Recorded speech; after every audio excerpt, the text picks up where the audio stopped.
Welcome to CCC Yeti Baseball on YouTube and the rebroadcast on C19 TV. Game 2 of a doubleheader just starting right now.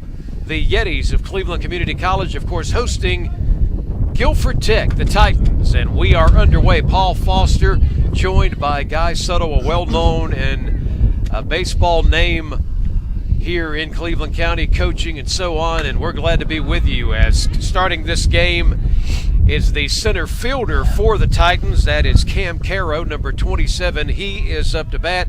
And Guy, it was an exciting first game today that the Yetis went on to win in 9 innings by a final of 6-3. Sure was. It was a great ball game. That was great to come back from right there. Canuck was down 3-0 and came back with a strikeout.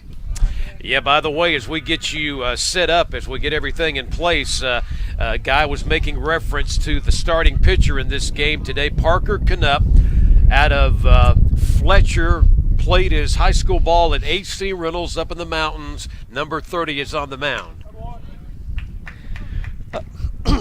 Ball was up just a little bit right there. Yeah, that first game was an exciting game. It was 6-3 was the final, like you said, Paul, and they had bases loaded in the 8th. Ball is knocked back and out of play by the current batter up, who, by the way, is number 5, Nick Tiller. Tiller today is playing. I don't remember him in action in the first game today, but they have brought him in now. He is the right fielder in the outfield when they change positions in this game. But, of course, they're the first team up to bat. He's the second batter at the start of the rotation.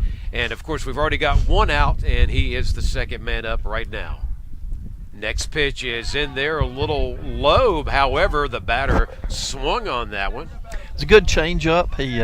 He's thrown him a couple fastballs, a couple curveballs, and that time he snuck a changeup in there that just looked big and fat, and the bottom fell out of it. The next one is hit on and going after it, but going to get past the third baseman. So that one goes to the outfield, and it also puts a man on base. So the Titans, with one out, have got a man on here in the top of the first inning. It's good. I guess it's good to go ahead and get the no-hitter out of the way, and now we can just settle into a good hitting duel right here. Greg Bello, a familiar name from our first game today, is next up to bat for the Titans. The ball gets away from the catcher, going to go to second and in safely. So now we've got a scorer in place at second base.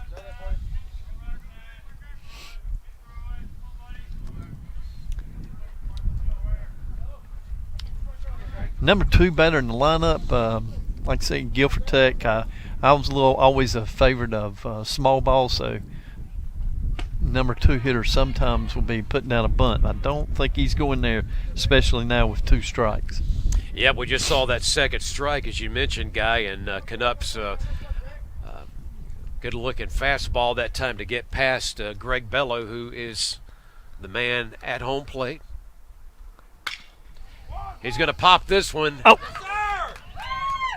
And he is going to get to first base. So, yeah, now the Titans all of a sudden have got a man on first and second. And only one out, so it'd be a good time for a double play right here.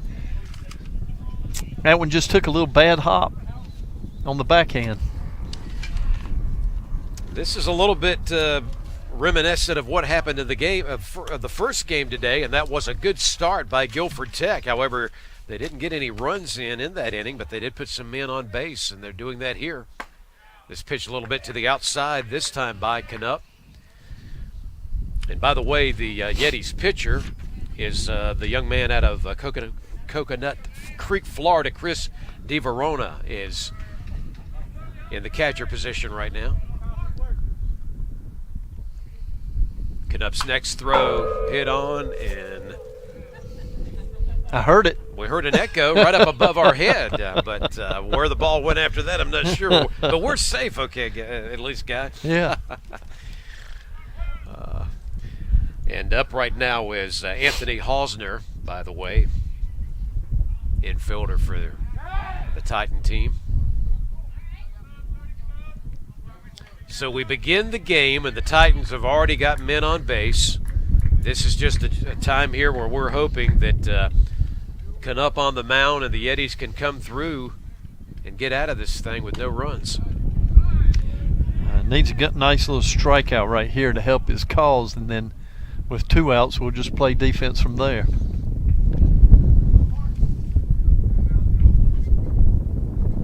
Canup looking down. Halsner looking back at second. Now his pitch, fastball, is hit out of play. Foul ball there.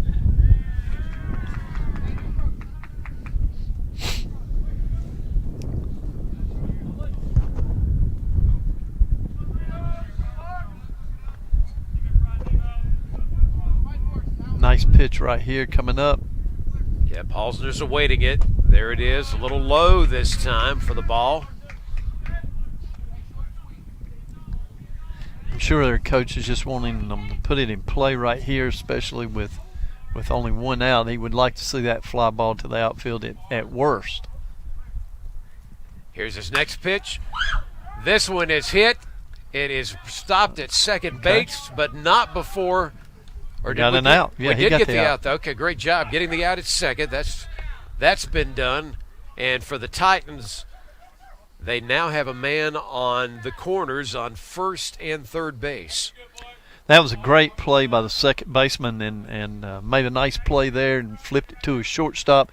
Had to be a little bit of an awkward play. He had to go to his knee, so wasn't much of a chance for a double play. And the next man up for Guilford Tech in the batting rotation will take us to Jaden James, number 11. Oh, Canup's pitch popping off of the ground in front of the batter right into the face mask of our catcher, and DeVerona gets it quickly back out to Canup. It was a nice stop. That could easily, with a runner on third, could easily scored a run there. And he used his entire torso there to keep it in front. He certainly did. That is a crucial thing that a catcher has to do sometimes. That one will get a swing and a strike.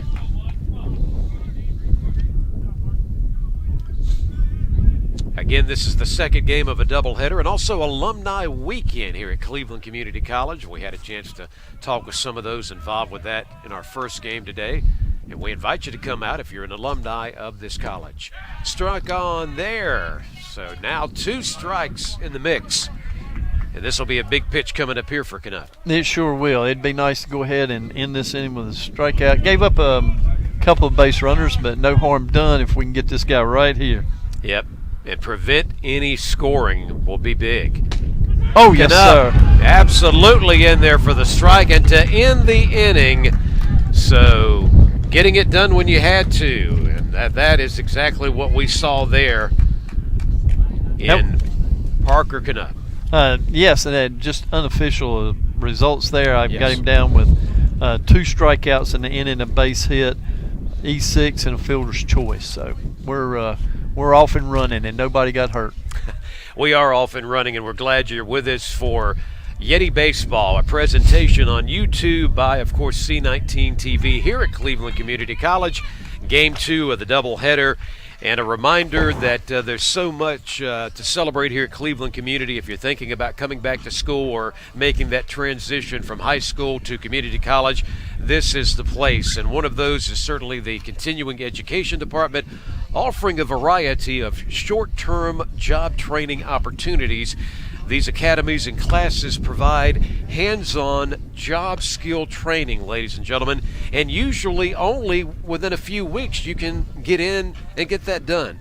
Offering include everything from barbering to culinary, heavy equipment operating, electrical line worker, pharmacy technician, truck driver training, CDL, auto inspection certificate and recertification, notary public welding. Cleveland Community College, we certainly hope you'll contact them and consider this if you are an adult going back to college, if you're somebody getting ready to, of course, wrap up your high school career and continue your education here. Well, Guy, we're fixing to get a chance to see the Yetis up to bat for the first time. And, the good news a while ago is that, hey, the Titans got off to a pretty good start getting men on base. However, the Yetis did not allow any runs. Big coming back with one out to start the inning. We got a strikeout to start the inning. Then a couple of plays later had bases first and second, ended up with first and third, and pitched his way out of it. Canuck did a good job there. This is Kincaid pitching for Guilford Tech Community College. And another thing that could be a factor from time to time, we saw it in our first game today. There are those moments, it's not been consistently happening, but there are times, Guy, that we certainly hear and feel the wind, and sometimes you'll see a ball that looks like it's headed right inside, for instance, the right field line, and all of a sudden that it's a foul. That wind is certainly playing havoc at times. It is. With the wind blowing pretty steady, 15 miles an hour at least, from right to left, it's certainly playing a big part of keeping some balls in the park as well as fair or foul. Yeah, I mentioned the wind, and it's like it's responding to me right now as everything we've got in front of us is trying to blow off our desk. And by the way, up to bat to begin the batting rotation today is number 2, the Rutherford County product, Kel Sneathan. Sneathan's been doing a great job at leadoff. Last weekend when I called the game, he did a good job at leadoff then. Here is Kincaid, Owen Kincaid, pitcher to start the game for the Titans. And his first pitch is right in there for the strike.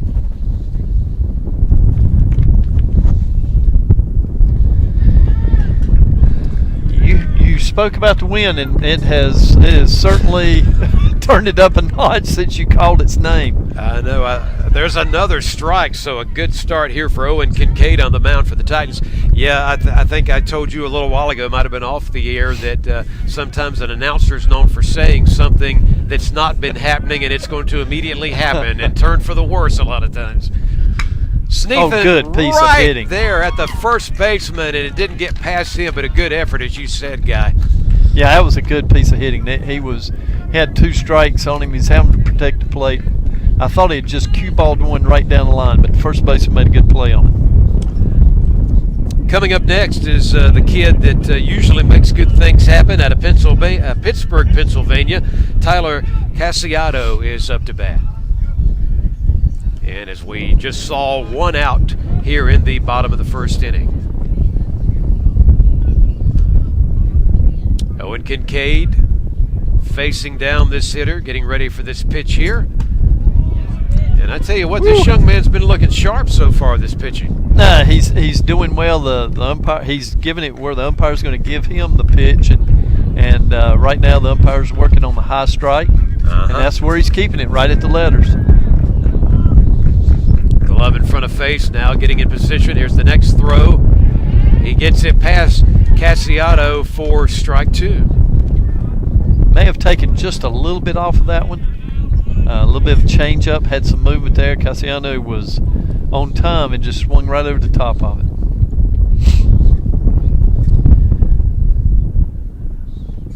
Here's Kincaid going at him. Oof. And he is going to get it right in the strike zone again for the second out. So that takes us to the third man. Mike Huber, he had a heck of a game earlier today in their 6-3 victory in the first of the doubleheader. Let's hope this young man out of Pleasant Hills, Pennsylvania, can keep it going. By the way, he played first base in today's first game. He's on third in this one. That's a good rip. He pops this one. Got it up. And back behind us it goes. It's a good swing on the ball right there. Like I said, just went under it a little bit. The umpire's giving him a high strike, so Kincaid is going to live up there a little bit.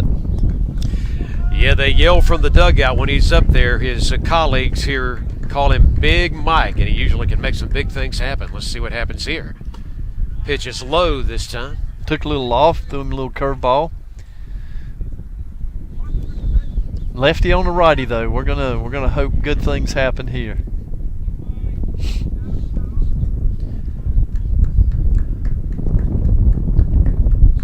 Waiting this one. He's going to let it fly. This is going to the outfield. Let's see if they can get in the position. No, they could not. So he is on base in front of the center fielder.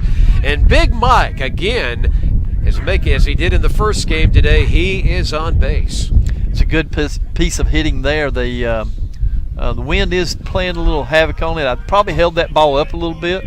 If it had been a perfectly calm day, the center fielder may have gotten into it, but it dropped right in between short and center.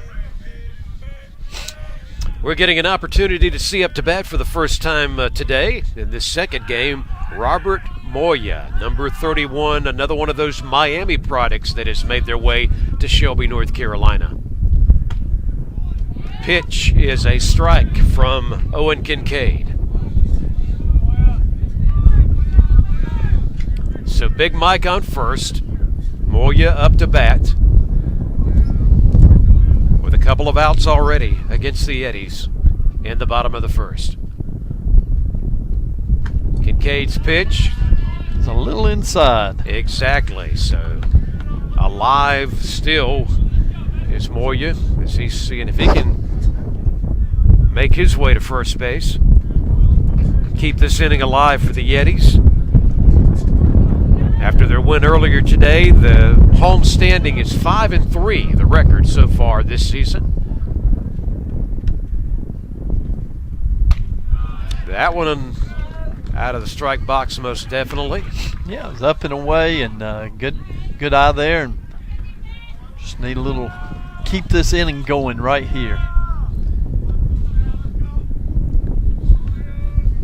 And I believe overall now, after that win earlier today, the Yetis are now 8-9 overall, so they could get to 500 later today. This one is belted by Moya. It's going to go well out of play over on the right side of this stadium.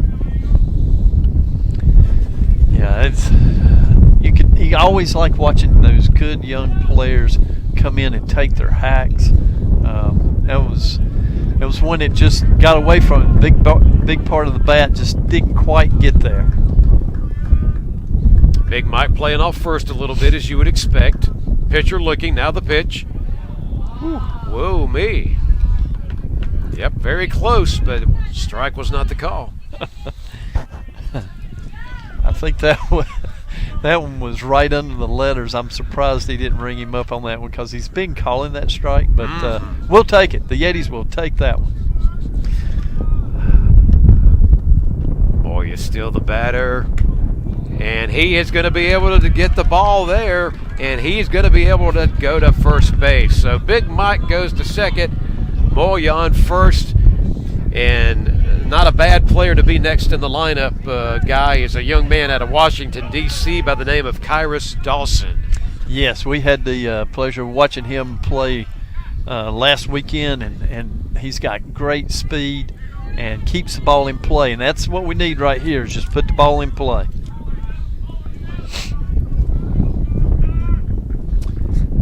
So now the pitcher, of course, is having to worry about the fact that the Yetis have got men on second and first base now. Let's see how it goes for Dawson, who's awaiting that first pitch. And he's going to bite there, and that's a strike. Yeah, he put a little extra on that one. That one got up to the plate really quick. Tyler's doing a good thing. He's choked up a little bit. Going to put the ball in play. Kincaid eyeing his man. There's the pitch. This one this time a little bit too low to be in the strike zone. As you viewers at home, you can see where Tyrus is choked up on the bat. He's really crowding the plate there. He just wants to put it in play and make their defense work some. Pitch to Dawson is behind the catcher.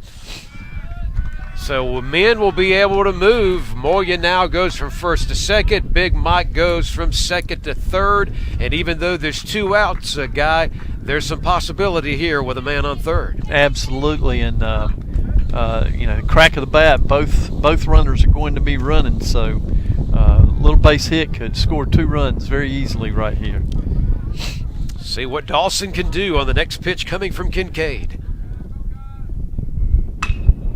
He pops it right past him, and yes, he has got a ground ball going all the way on out to the outfield. And not only one, but two come in, and the Yetis light it up. And ladies and gentlemen, they take a 2-0 lead here in the bottom of the first. Exactly what we needed Tyrus to do. And he was choked up on the bat. He put it right back up the middle. Wasn't hit exceptionally hard. Didn't have to be. And because it was 2 outs, crack of the bat, they were running. Next up to bat is a young man that had a heck of a game in Game 1 today. He was actually the starting pitcher, and that is Berea. First pitch is called a strike. Janelle, by the way, he had I know maybe even 2 runs in that first game, or 2 that he came across the home plate for scores, had some good hits, great pitching job. Pitch, and everything's going wrong for the Titans right now, as we will see Dawson go from first to second. The throw from the catcher Maxey beyond Bello, the second baseman, it was over his glove. Yeah, that one went all the way to center field, and couldn't advance anymore. He thought he got a little bit of a late jump and slid into second, and the center fielder did a good job backing that play up. Yeah, but it could have been a lot worse. You're making a good point there about what happened with Caro in center field for the Titans. So still up to bat is Berea.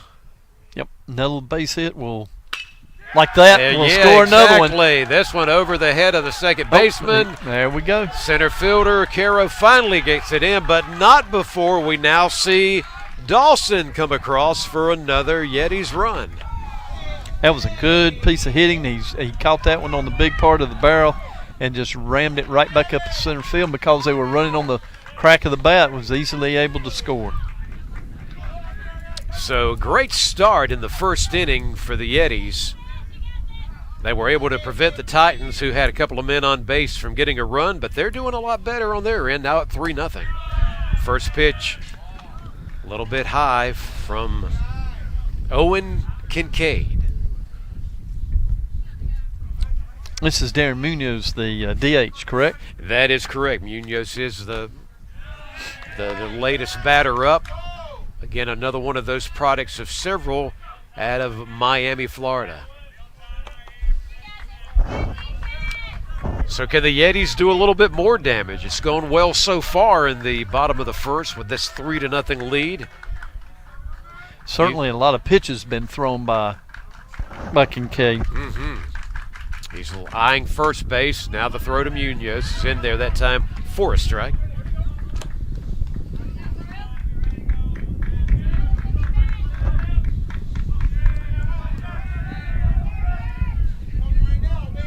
And this inning started off with 2 quick outs. Exactly, and what a turnaround since that time.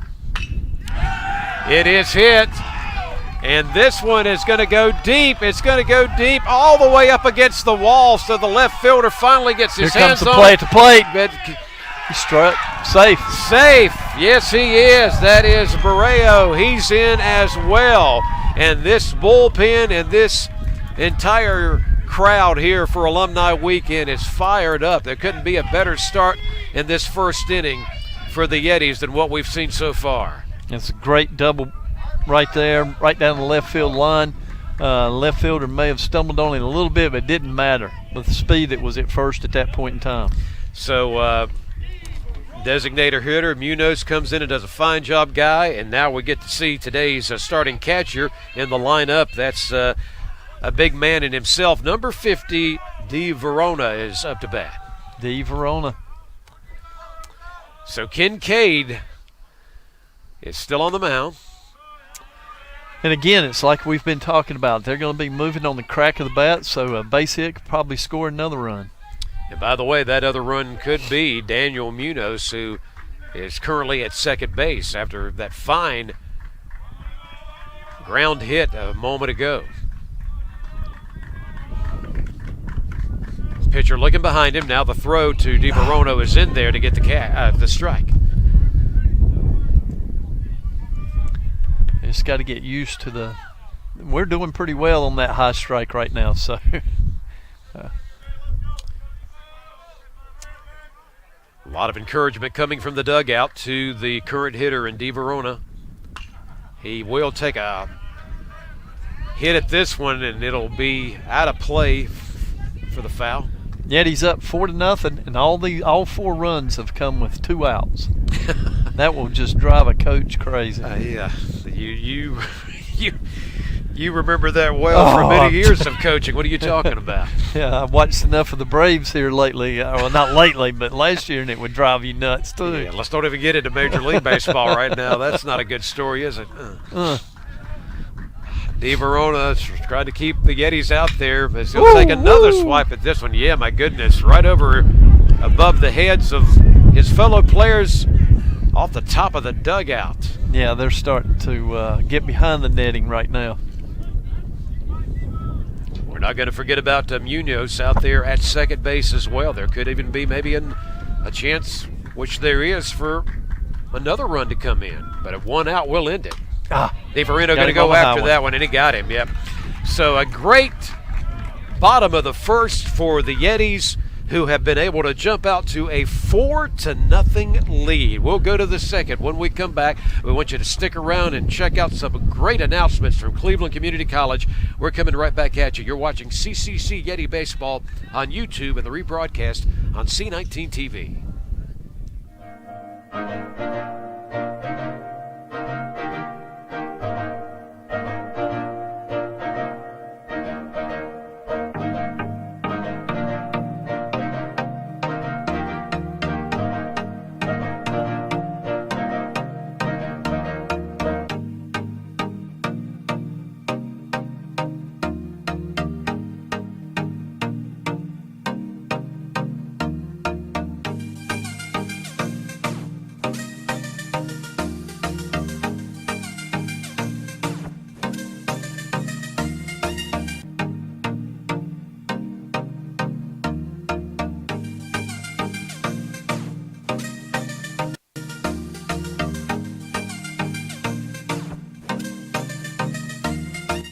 Hi, I'm Tim Foster from C19 TV Sports.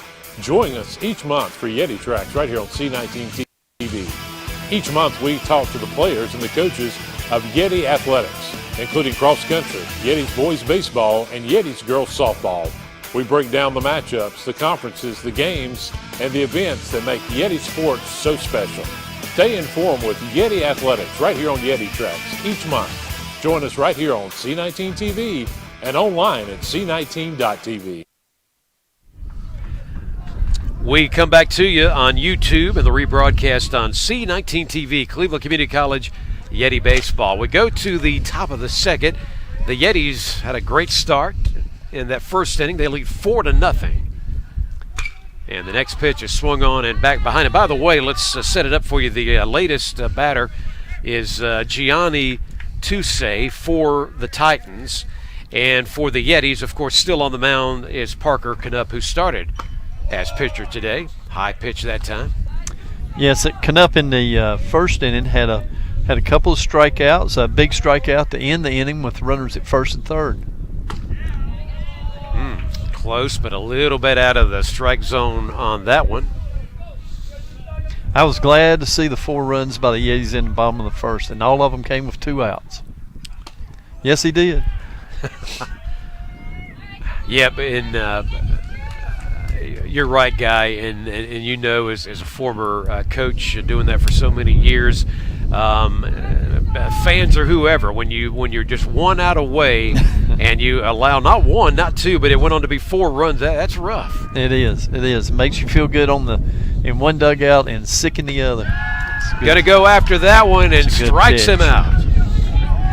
It was a great pitch. I believe he took a little bit off of that. Threw him a couple of straight balls, real good velocity, then brought him a change up there that he just couldn't lay off of.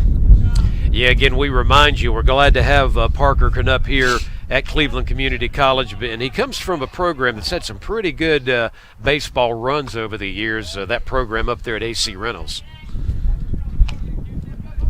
The Rockets. Exactly. When I say up there, of course, up in the Asheville area of the mountains. Here's a hit And let's see here. This one's going to go deep.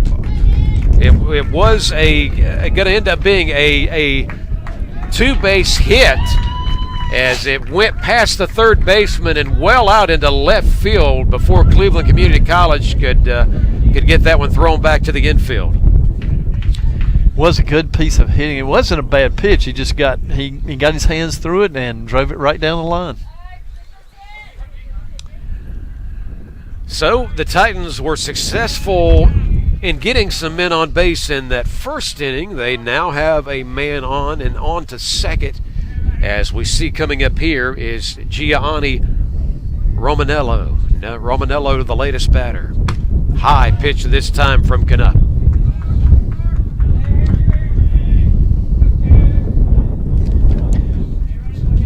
It's the number 8 hitter in the lineup. I'm a little surprised that he's not bunting, but down 4 runs that takes some of the small ball out of the equation when you're down 4 runs to begin with. Yeah. Ball hit high that time, of course, back and out of play by Romanello.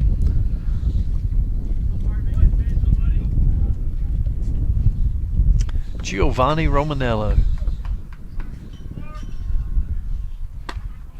That pitch is not called a strike, but it looked very close. That curveball just kind of hung up there for him.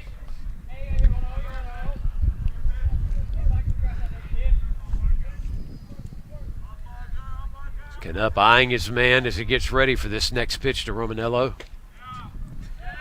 It's a good pitch. Yep. That's a good curveball out on the outside part of the plate. Yep.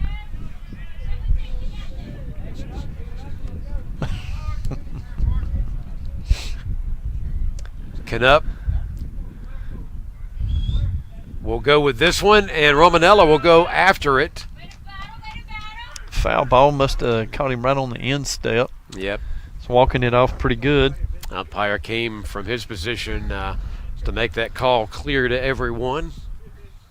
A reminder that the Titans do have man on second right now.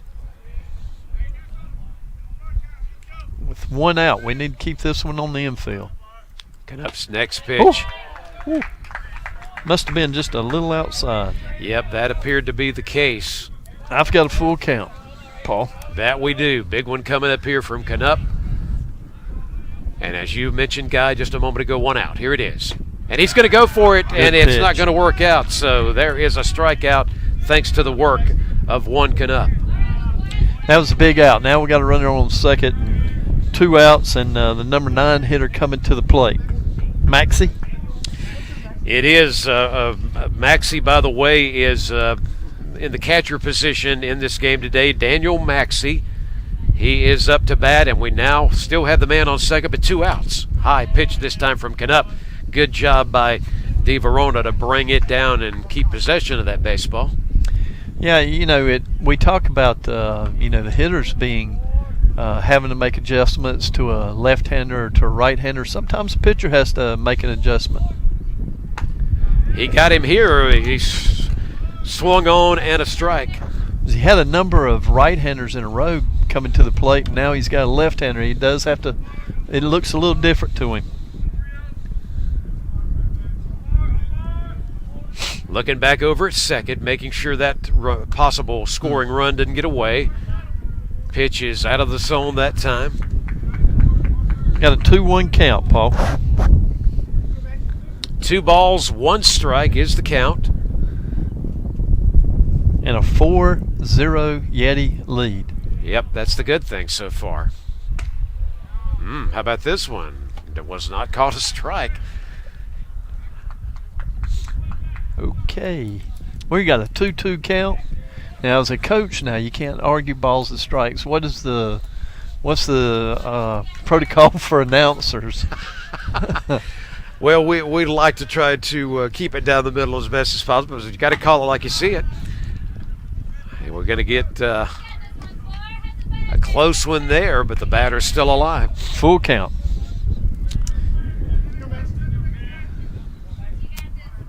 Let's see if we can end this inning. This is going to tell us a lot right here because this guy said full count coming.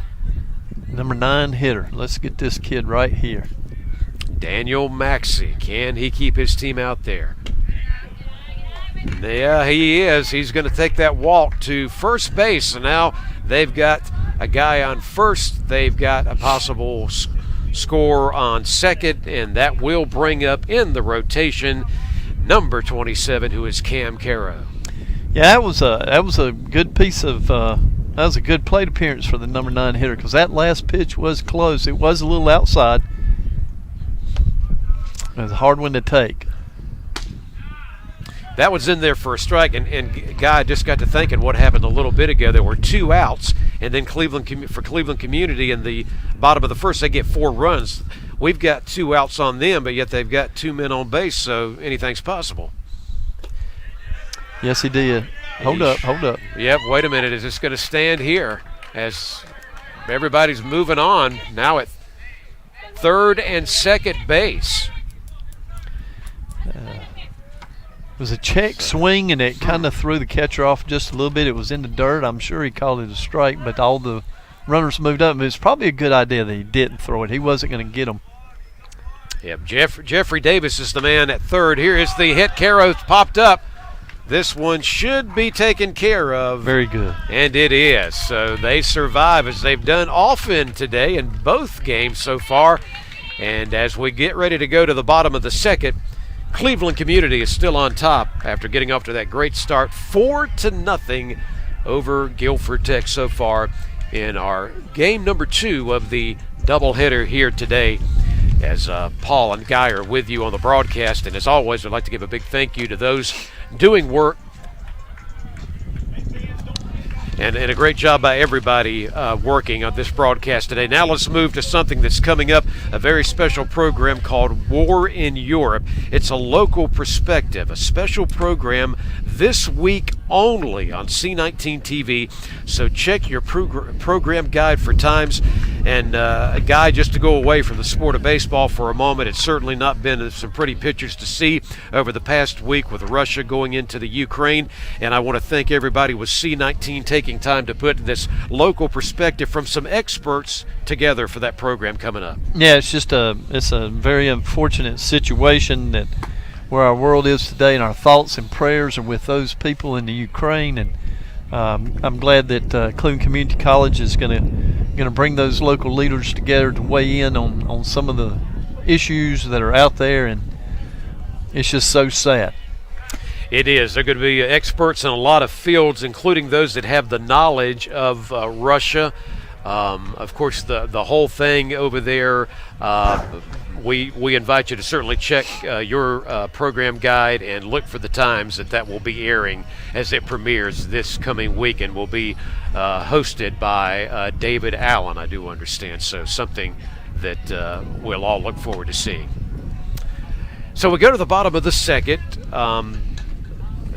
If anything, early in the game, and remember another thing that's happening here, Guy, is the fact that this is game 2 of the doubleheader, so that means that this is a 7-inning compared to a 9-inning game. And also, there's also such a thing as a mercy rule. Not to say that Cleveland Community is going to make this like a 10-0 game this afternoon, but they are already up 4-0. But if anything, what do you say as they come up here in the second inning? Just keep swinging the stick. This is Jack McKinney stepping in at the plate, and number 9 hitter, and we just need to keep swinging the stick. All those runs came with 2 outs. It's not a bad idea. He squared around the bunt there and just kind of missed it, but not a bad idea. That will bring the infield in on the corners for sure. Yep. Again, Owen Kincaid is the pitcher for the Titans.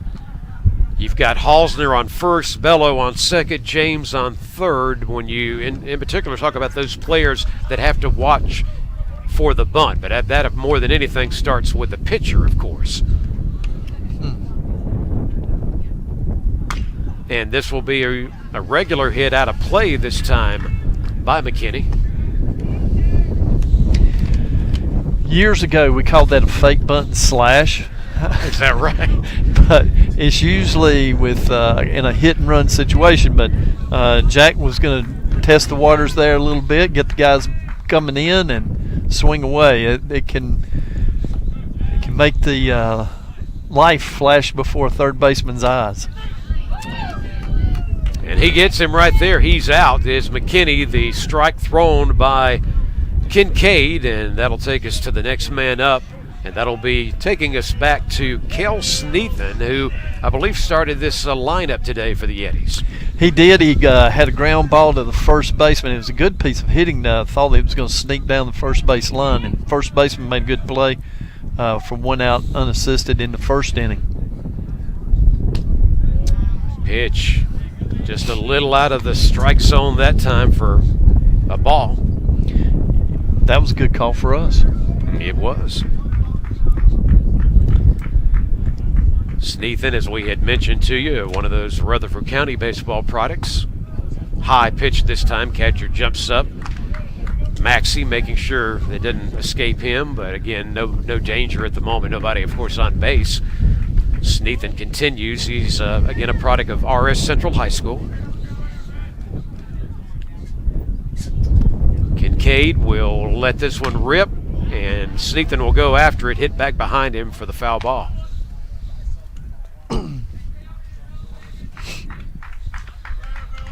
Okay, one of those kids that does choke up on the bat some, and he's got a little extra tape at the bottom so he can still have that feel that's at the end of the bat, but gives him the barrel size he needs. Hit on, going to go to the third baseman. He's got it. He's going to make that throw, and it will be in time for the out. Sneathan does put it in play. It's always important for the leadoff batters to keep on putting it in play. Got 2 outs now. Time for us to take a look once again at Tyler Cassiato, who is up to bat now for the Yetis. Got caught looking in the first inning. This is where all the damage started last inning, though. No one on and 2 outs. Kincaid's first pitch is right where it needed to be for the strike.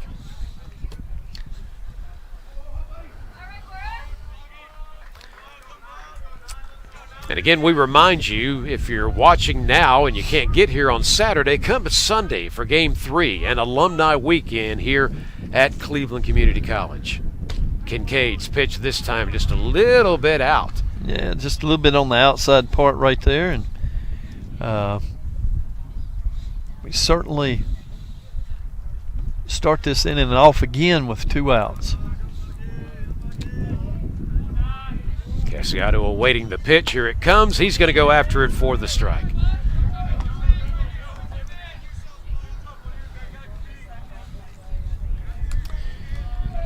Kincaid certainly showed us a lot of strikes early on before Cleveland Community's bats got hot in that first inning. Yeah, I'm not sure what coach has got on his pitch count, but he has thrown a lot of pitches. He threw a lot of pitches in the first inning. And here with 2 outs, he's thrown a good many pitches. Cassiano. Yeah, it'll be interesting to see how far he goes in this game today, even if Cleveland Community's not adding any more runs to already a 4-0 lead, say, when we get to the 4th, 5th, and so on. Close, but good there for another ball when it comes to the current batter in Cassiato. Number 2 hitter. Kincaid eyeing him down, now gets back and throws that ball, and Cassiato goes after that one, and it will go back behind everybody at the home plate. I think it may have caught the catcher a little bit right on the top of the crown of his head right there on the mask. He's going to walk the ball out to the mound and maybe catch his breath for just a second. Yep, you're talking about Daniel Maxey, who is playing catcher in this game. They had one of their other players in, of course, at the catcher position in game number 1 of this doubleheader today. And we'll remind you that the Yetis did win 6-3 in game 1. Never trailed in that one. They lead here 4-0. Here's the next pitch. Woo. Hit on, and certainly a foul ball over on the back beyond the first base on the right side. Staying alive. That's all we got. That's all the number 2 hitter in the lineup should do right now is with 2 outs to just keep putting the pressure on the pitcher and possibly the defense.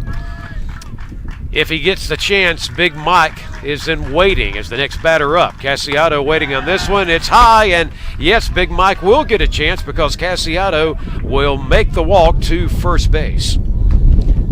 That was a good at-bat right there. Really good at-bat. Battled back.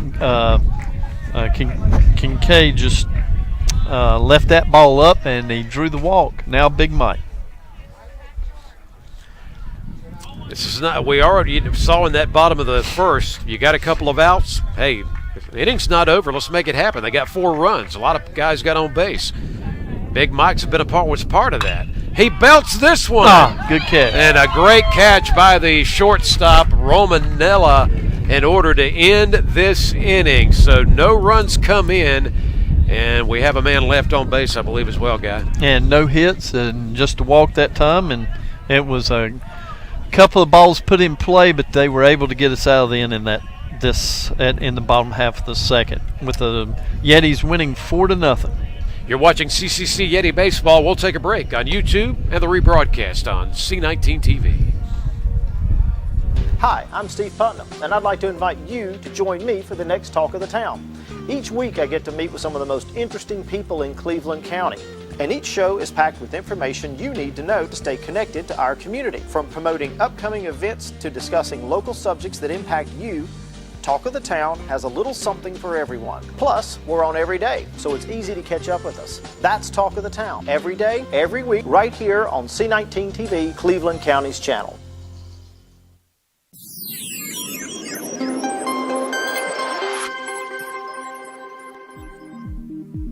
Cleveland Community College has identified strengthening online learning as the topic for its quality enhancement plan.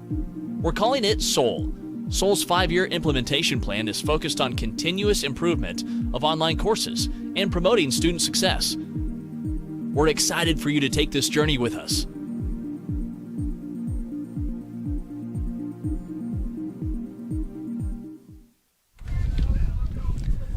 We continue our broadcast of the Yetis, Cleveland Community College Baseball. They have a 4-0 lead, got off to a great start in this one. We go to the top of the third, and that means Guilford Tech is back up to bat, and first man up right now is Nick Tiller. Trying to take a little bit out of the Yeti playbook there, and he tried to get his way on with a first pitch bunt, and was unsuccessful there. Parker Knupp continues at pitcher. It's going to go right past him. The hit coming up to get it, going to first, and yep, that's a good play. Wow, you talk about a great throw in just the nick of time. The great throw to Moya, who was there, and we got him out. It was a really good play by the shortstop. It wasn't hit that hard. It just got by the pitching mound, and the shortstop had to make a run-in, catch, and throw. Yeah, and by the way, that shortstop is Kel Sneathen, and Sneathen, we tip our hat to you on what you just did in this game. Great job. Yes, he did. So one of those pitches there that is low, bounces off the ground right into the face mask, and immediately Di Verona will just grab that ball and get it right back to Knupp. As the next pitch is coming, swung on and a strike there. Yeah, Knupp's working fast. He's feeling a bit of a groove here. So he's ready to get the ball back and throw the next pitch. This one is a ball this time. I want to say, as I say hello to him, he's right here right now, one of our students. And this is something to keep in mind, that students get involved in these broadcasts. Ben coming out to check on one of our cameras. So, Ben, thank you, sir.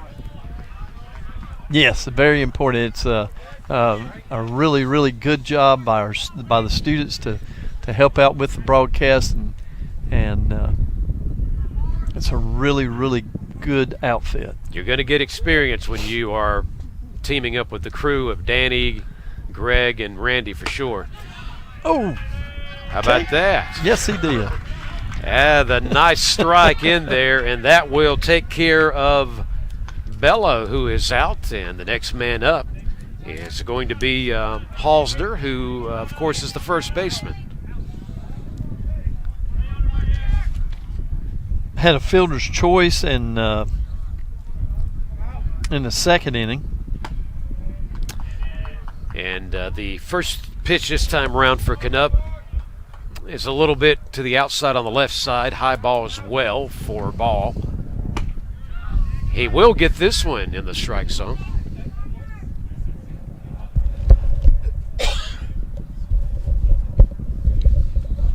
Here he comes now with this one. And again, a strike. Parker Canup, who started in game 2 today on the mound, doing his thing. And how about that? Oh, wait a minute. This ball was connected, but the throw is there in time to the first baseman. So Moya makes the grab, and that'll take care of the Titans here as we'll move now to the bottom of the inning. That was a really good inning by Canup. That was 3 up, 3 down, 2 strikeouts, 1 looking, 1 dropped third strike, but we were able to get them out there. You're right, Guy, and we're glad to see what the Yetis have done so far. Hey, this gives us time to, in the break, to remind you about some of the great programs that are offered on C19. Everything from Armchair Quarterback, about the high school and college and pro football scene, to shows like For Your Health, Meet Me at the Movies. The list goes on and on. How about a few more, like Political Smackdown, School Matters, Talk of the Town, even Woman to Woman. Just the shows go on and on. So, again, a compliment to C19 here, a part of Cleveland Community College, in the fact that they put so many educational and informative programs together. And we were glad to share some of those with you, and hope when you get an opportunity that you'll take a look at some of those on the local cable system and C19. Bottom of the third for the Yetis coming in to bat. Yep, we're going to that bottom of the third, and we've seen some good things happen when the Yetis have been at bat so far today, and we're hoping that can continue. Remember, the doubleheader, the game number 2, is a 7-inning compared to 9-inning game. So already we go to the bottom of the third, and at least at the moment, this 4-0 lead, and if anything, you just want them to be able to maybe expand it a little bit more, add another run or two. Won't hurt anybody's feelings on this home game today and this alumni weekend, where certainly a lot of alumni are here and enjoying a good day of baseball. We're going to start the bottom of the third with Robert Moya at the first baseman. He walked in the first inning and ended up scoring a run.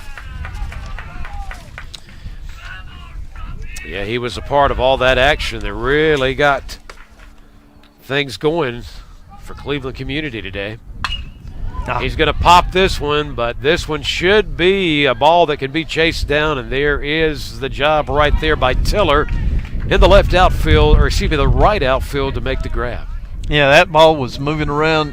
He was still battling the wind down on that right field side. It was blowing from right to left, and he had to battle with it. It's time for Dawson again in the rotation. Opportunity to see what he can do with 1 out here in the bottom of the third. First inning, he actually collected the first 2 RBIs of the game with a big hit with runners in scoring position, and we scored 2 runs to make it 2-0 in the first, and we're leading 4-0 after the first inning. But Towers scored a run and had 2 RBIs himself. So Dawson is looking for this one, and this pitch is a good one by Kincaid, who will get a strike.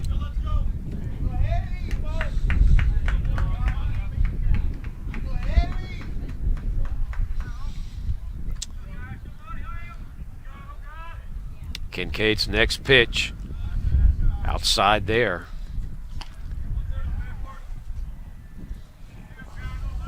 I think you made reference to earlier when it comes to Dawson is how he's got his hands a little bit higher up on the bat, his grip, doesn't he, Guy? Yes, he does. If you can see it on your on your screens at home, he's choked up a good bit.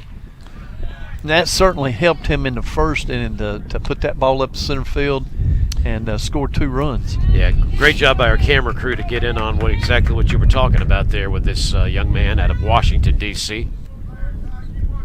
Kincaid looking down Dawson as he prepares to throw the next ball. This one definitely going into the dirt for another ball in the count.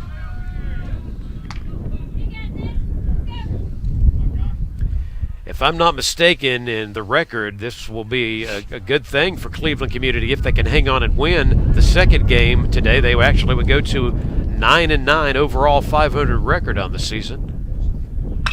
This one is hit on by Dawson, and this one will be to the outfield, and the throw wasn't in time. You thought he'd beat it, but they say he did not. So, goodness. It even short hopped in there. I thought he had beat that out. I really did. Well, that's about as close as it gets, in all honesty, folks. It did look like they were, and a lot of credit to the outfield and the throw. That might have been Davis for Guilford Tech that got that to Halsner at first base in time for the out. And next up is Berea. He's back up to bat for the Yetis.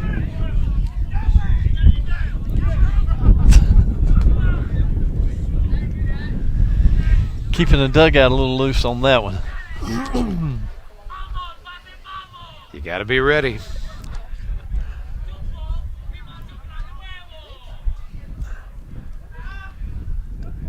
Kincaid with the throw right here. And he'll get Berea on that one for the strike. Foul ball and a swing and a miss. So he's got 2 strikes on him. He's going to choke up and put him in play himself. Already 2 outs.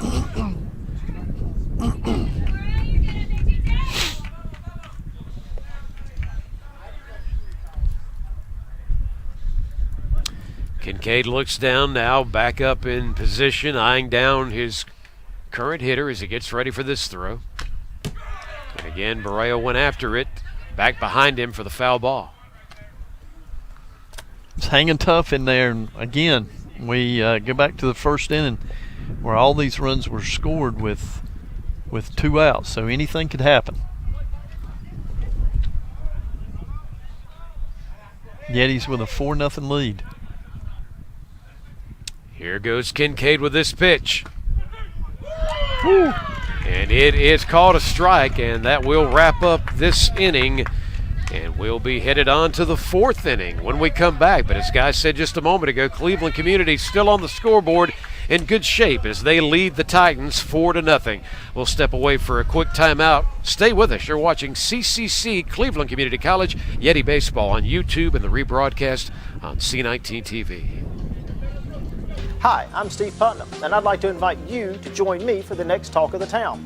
Each week I get to meet with some of the most interesting people in Cleveland County, and each show is packed with information you need to know to stay connected to our community. From promoting upcoming events to discussing local subjects that impact you, Talk of the Town has a little something for everyone. Plus, we're on every day, so it's easy to catch up with us. That's Talk of the Town, every day, every week, right here on C19 TV, Cleveland County's channel.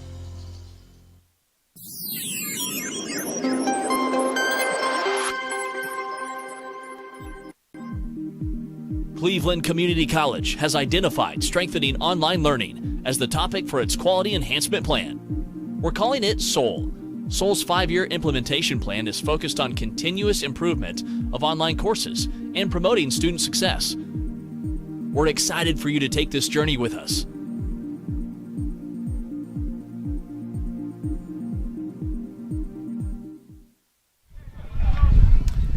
Back live on YouTube and the rebroadcast on C19 TV. You are right in with the action of Cleveland Community College Yeti Baseball. Hi, Paul I'm Foster Steve Putnam, and Guy Suttle back with you on the broadcast today. What is Game 2 of a doubleheader between the Yetis and the Titans of Guilford Technical College. First pitch is a high one by Canup, and the current batter up in the rotation is Jaden James, who wears number 11. Jaden struck out in the first inning Knup's next pitch is in there for the strike. James, by the way, in game number 2 today for his team in the outfield. He's the third baseman. This is hit on, and this is going to go right into the hands of the shortstop. And again, Sneathan doing a good job out there. As you said, Guy, there's the out. Yes, it's a good piece of pitching, and he hit it on the nose, but he hit it right at our shortstop. We go from number 2, Sneathan in the outfield for the Yetis, to the number 2 of this team, who is Gianni Tusay, and Tusay is up to bat here. Guilford Tech just has 2 hits on the day. Yetis have scored 4 runs on 4 hits. Getting up with a good, strong pitch in the strike zone there.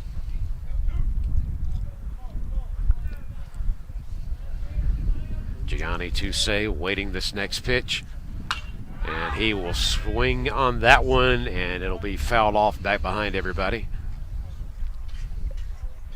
Staying ahead of the hitters, that's a good sign for Knupp. Parker Knupp. Knup's pitch this time below went off the ground and right into the glove of Deveroni. I thought he had check swing there a little bit. He did catch it. This pitch, good pitch, gets him, swung on and a miss, and strike 3 as well. 2 outs.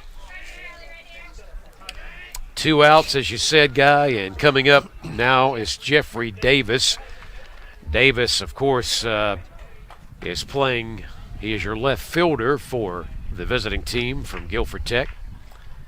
And on the first pitch, he'll go after it. Swung on, foul ball for the strike. By the way, I want to remind everybody about this beautiful new baseball complex here at Cleveland Community. The field runs 300 feet down first and third base lines. Swung on and a miss there for a strike. And it's nearly 375 feet down the center line. And it's beautiful. If you've not been out here to check out a baseball game yet, we hope you will soon. Now, as the temperatures keep warming up, it's starting to get a little green tint to it now. These new fields, they don't overseed them quite as soon as they used to. Low ball, low pitch that time, right off the ground, and we do have the batter still alive right now. Got 2 strikes as well, though. Get up here, going after it. It's popped up. Let's see where it's going to go. Right in front of the dugout. And it hit it. And we could tell, yep, that it hit the dugout. But a great effort by Di Verona for trying to get over there in position. He almost ran out of real estate. I thought he might have to actually go inside the dugout. But, of course, you know he wasn't going to be able to get the ball there. We heard it hit the roof instead. Still up to bat, one Jeffrey Davis. Got him. And Knupp got him, you're right. Nice job. Good pitching and end of the inning as well. So we move on with the Yetis still in control of this one by a score of 4-0. We'll be back to jump into the next one. You're watching Cleveland Community College Yeti Baseball from YouTube and the rebroadcast on C19 TV.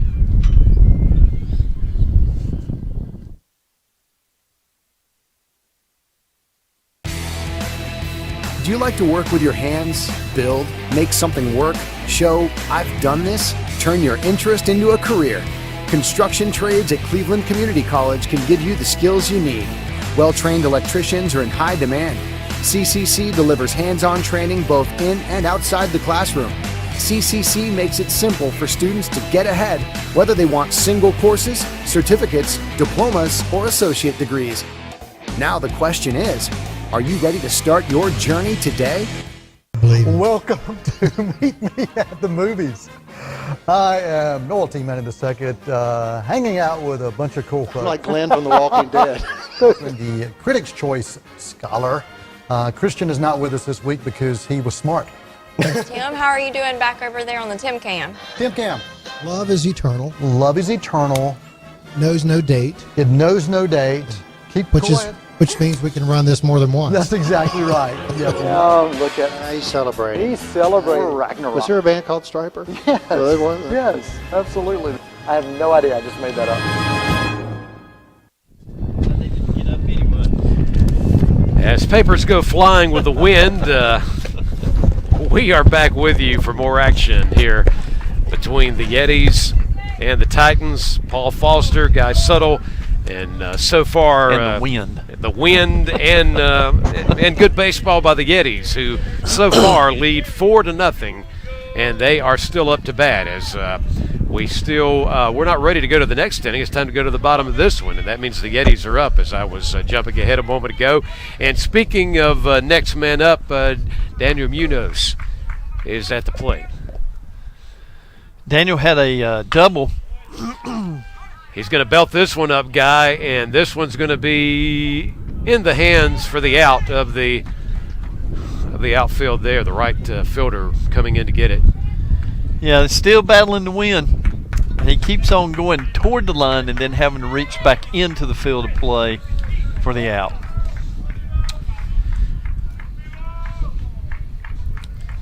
Here we go with Di Verona, who's a catcher in this game today for the Yetis. He's up to bat.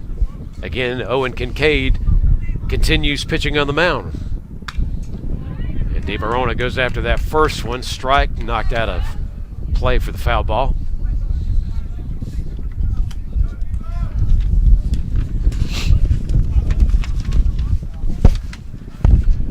Awaiting that next pitch. Ooh. Yep, good looking pitch that time in there for the strike.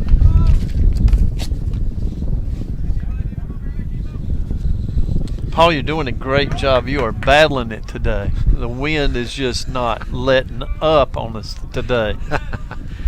Well, this is nothing compared to what the players are having to deal with as the pitcher, Kincaid, does his job there to get the out on Di Verona. 2 away. Yep. We're talking about wind occasionally affecting us and just keeping our paperwork in front of us. That's one thing. When a ball's hit deep and the wind makes you think it's going one way and the other, it's a whole other story. Jack McKinney up to bat now for your Yetis.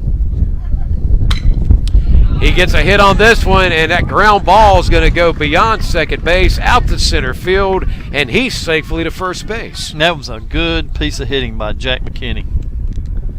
That ball was down and inside, and he just ripped it right up the middle. Here comes the shortstop today, Sneathan back up, and I tell you what's really impressed me about him. He certainly is small in size, but his ability and what he does out there as shortstop has shown me a lot, Guy. And he's a great leadoff hitter. He's not struck out tonight, this afternoon.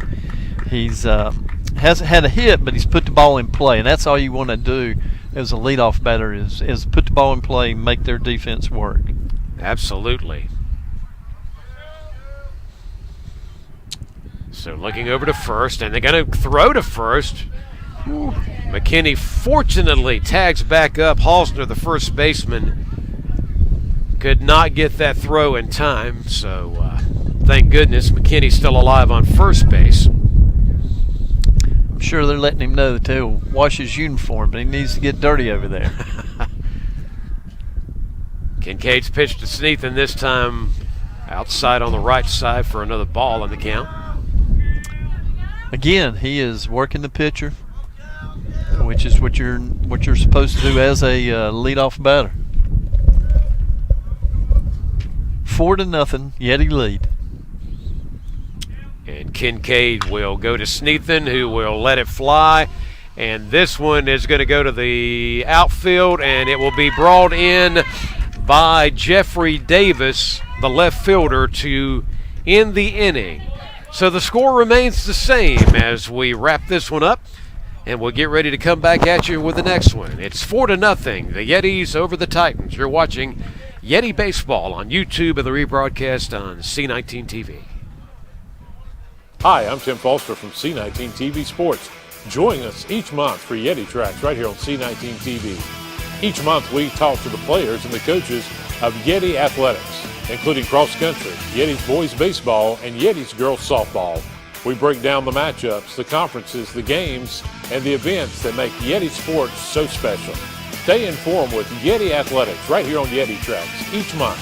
Join us right here on C19 TV and online at c19.tv. Hi, I'm Megan Pope, your host of Woman to Woman, a show about women for women. Each month we feature guests that highlight topics that focus on self-care, health, and well-being, and a variety of other topics for women young and well-seasoned here in Cleveland County. So join me right here on Woman to Woman on C19 TV and C19.tv, a broadcast service of Cleveland Community College.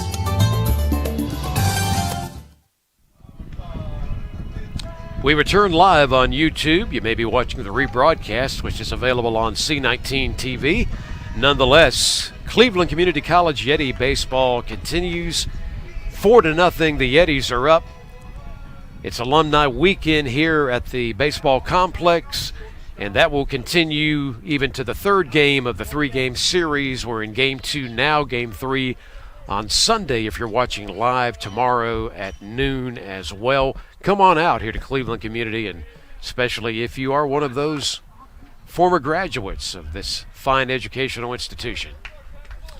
Latest batter up in the rotation takes us to Romanello again. And continuing on the mound for Cleveland Community College, pitcher Parker Canup. Ball there as the pitch was a little high. Catcher Di Verona doing his job to get in place. First batter up to begin this inning. Not quite in the strike zone. Called ball there. What looked like certainly a good-looking pitch from Canup. This time Canup will go hard, and again he's on the outside there, off to the right for another ball in the count.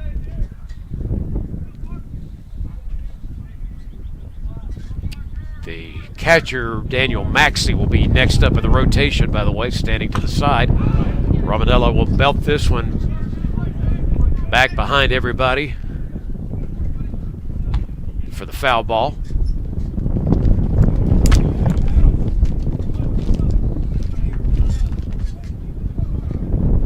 Very windy conditions picking up at this present moment for sure.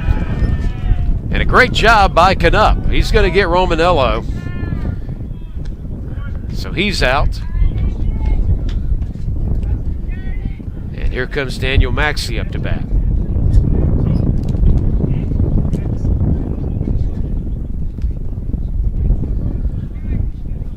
Good jobs by the C19 crew to give you several different camera angles of the action here today.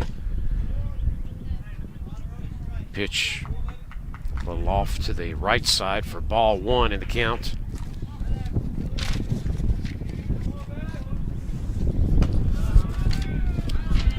Got a strike there that time, did Canup.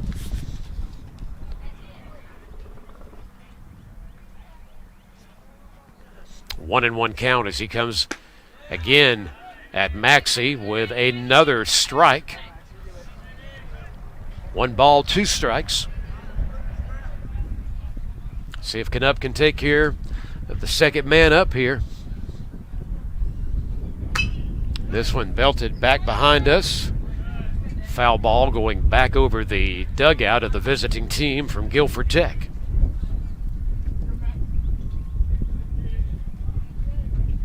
Yetis at the moment with a 4-0 lead, and all of that came with 2 outs in the bottom of the first inning. Low pitch that time.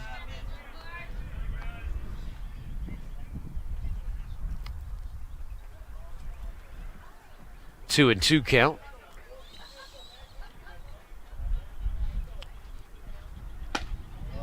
High pitch this time. 3 balls, 2 strikes. We'll see what Canup's got in store. In store for Maxey here. Maxey's going to go after it. Foul ball, so he's still alive. already 1 out. A reminder, 7-inning game because it's game 2 of the doubleheader. CCC won that first one 6-3, by the way. It was a high pitch off to the left side. That takes us to the full count, the 4th ball. So Daniel Maxey will get on first base. And that'll take us to the next man up in the rotation, back to Cam Caro. So Cam is up to bat. A man on base now, and just 1 out so far in this inning.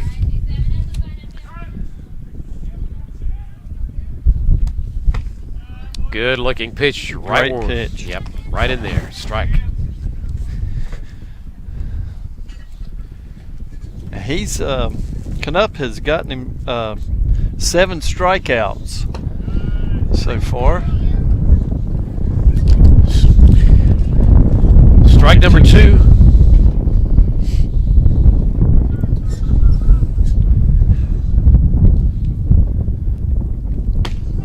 A lot of power with that Good one. pitch. And that took care of business. Strike number 3, out number 2. Man on first base remains in Maxey. And can things stay alive for the Titans as Nick Tiller comes up to bat?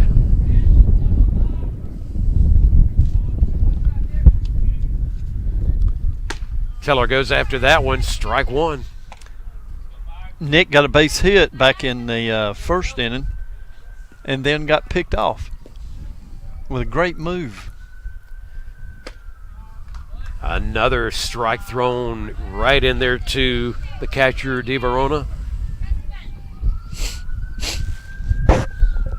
If Canup takes care of this next strike, this inning will be over for the Titans.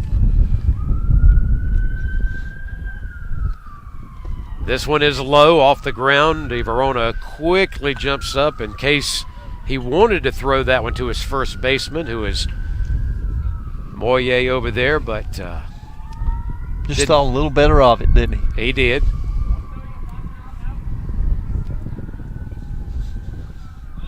Going from first to second, DeVerona's throw, and coming off the base is the second baseman, Casiato, and safely is Maxey, who has advanced now to second base. Daniel Maxey going down to second base. It was a good pitch to run on.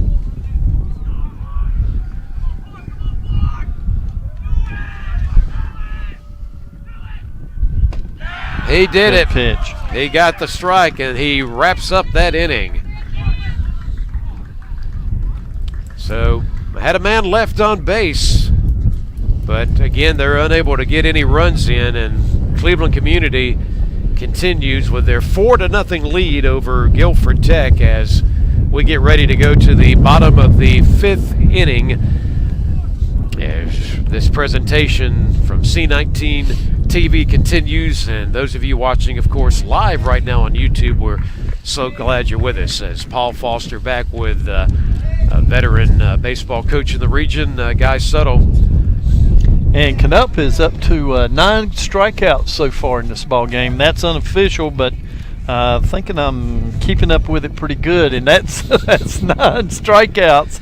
That is 2 good pitching performances that we've seen from the Yeti staff today. I want to take a moment to remind our viewers about something, again, that Cleveland Community offers. If you're interested in the field of law enforcement, CCC offers training, and they do that in basic law enforcement, detention center officer, telecommunicator, and also probation, all of those things under the law enforcement umbrella. Anyone interested can contact Aaron Vassey, Law Enforcement Training Coordinator, and the number is 704-669-4005. Again, 704-669-4005. Law enforcement training here available. Another great component of the educational experience at Cleveland Community College. So bottom of the 5th, Guy, we know this is a 7th inning game. You've got a 4-0 lead. If anything, you just want to try to get some more men on base, make some hits, and see what happens. Yeah, and Tyler Cassiano coming to the plate. He struck out in the first inning, drew a walk in the second, and here we go in the bottom of the fifth. We really need him to get on base and just to get a couple more runs. We don't want to say that we got them all in one inning. And again, Kincaid continues on the mound for the Titans. There's a bunt, and this one, how about that? How about that? Well, I saw how about that over and over again, but by the time it finally came to an end, it was a how close was that? But a nice-looking effort nonetheless. It was. It just stayed right on the line, and the third baseman for Guilford Tech followed it down the line, and as soon as it came off the line foul, he touched it, which made it a foul ball. But it was a good idea. Let's see what Cassiano tries to do this time around. And Kincaid goes at him with a low pitch that time out of the strike zone for a ball. Third baseman is definitely on his toes down there at third base right now. That's one thing that the fake bunt does for you, or the bunt does for you, a leadoff bunt. 1-1 is the count. Kincaid's pitch again, another low pitch. 2 balls, 1 strike.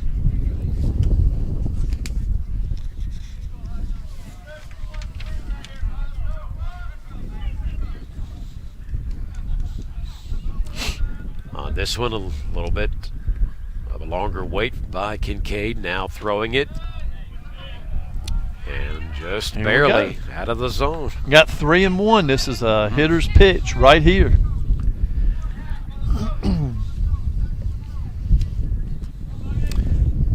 See how Cassiano plays this one if he gets the kind of pitch he wants. Instead, it's where it needs to be for Kincaid for the strike. And you know that makes it a full count, but that's where, as a coach, you want it to be in your pitch. 3-1, make it your pitch. It was a low pitch, but Cassiano did go after it. Nonetheless, he popped it back behind him for the foul ball. Yeah, just fighting that one off.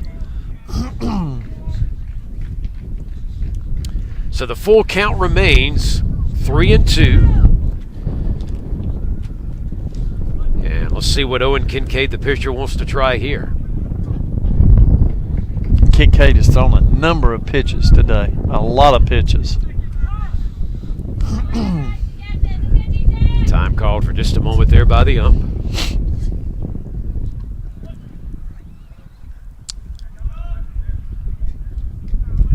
Now Kincaid is ready.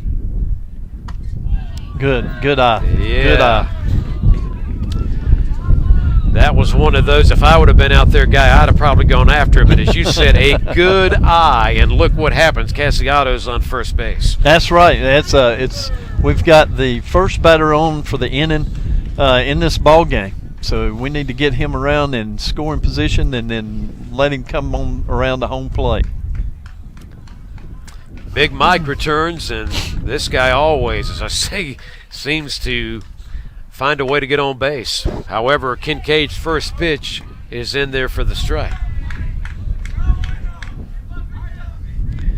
Mike had a base hit with 2 outs in the bottom of the first to get the 4-run rally going. Yeah, Kincaid there will get the second strike. You're right, right over the top, right where it needed to be. Big Mike went after it. Now it's 2 strikes.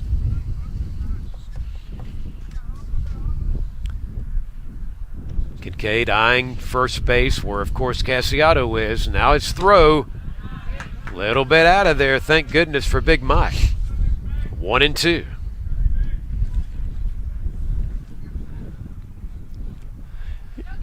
Cassiano's having to watch his lead at first base. Not quite as aggressive with it being a left-handed pitcher looking right at him. And a good move.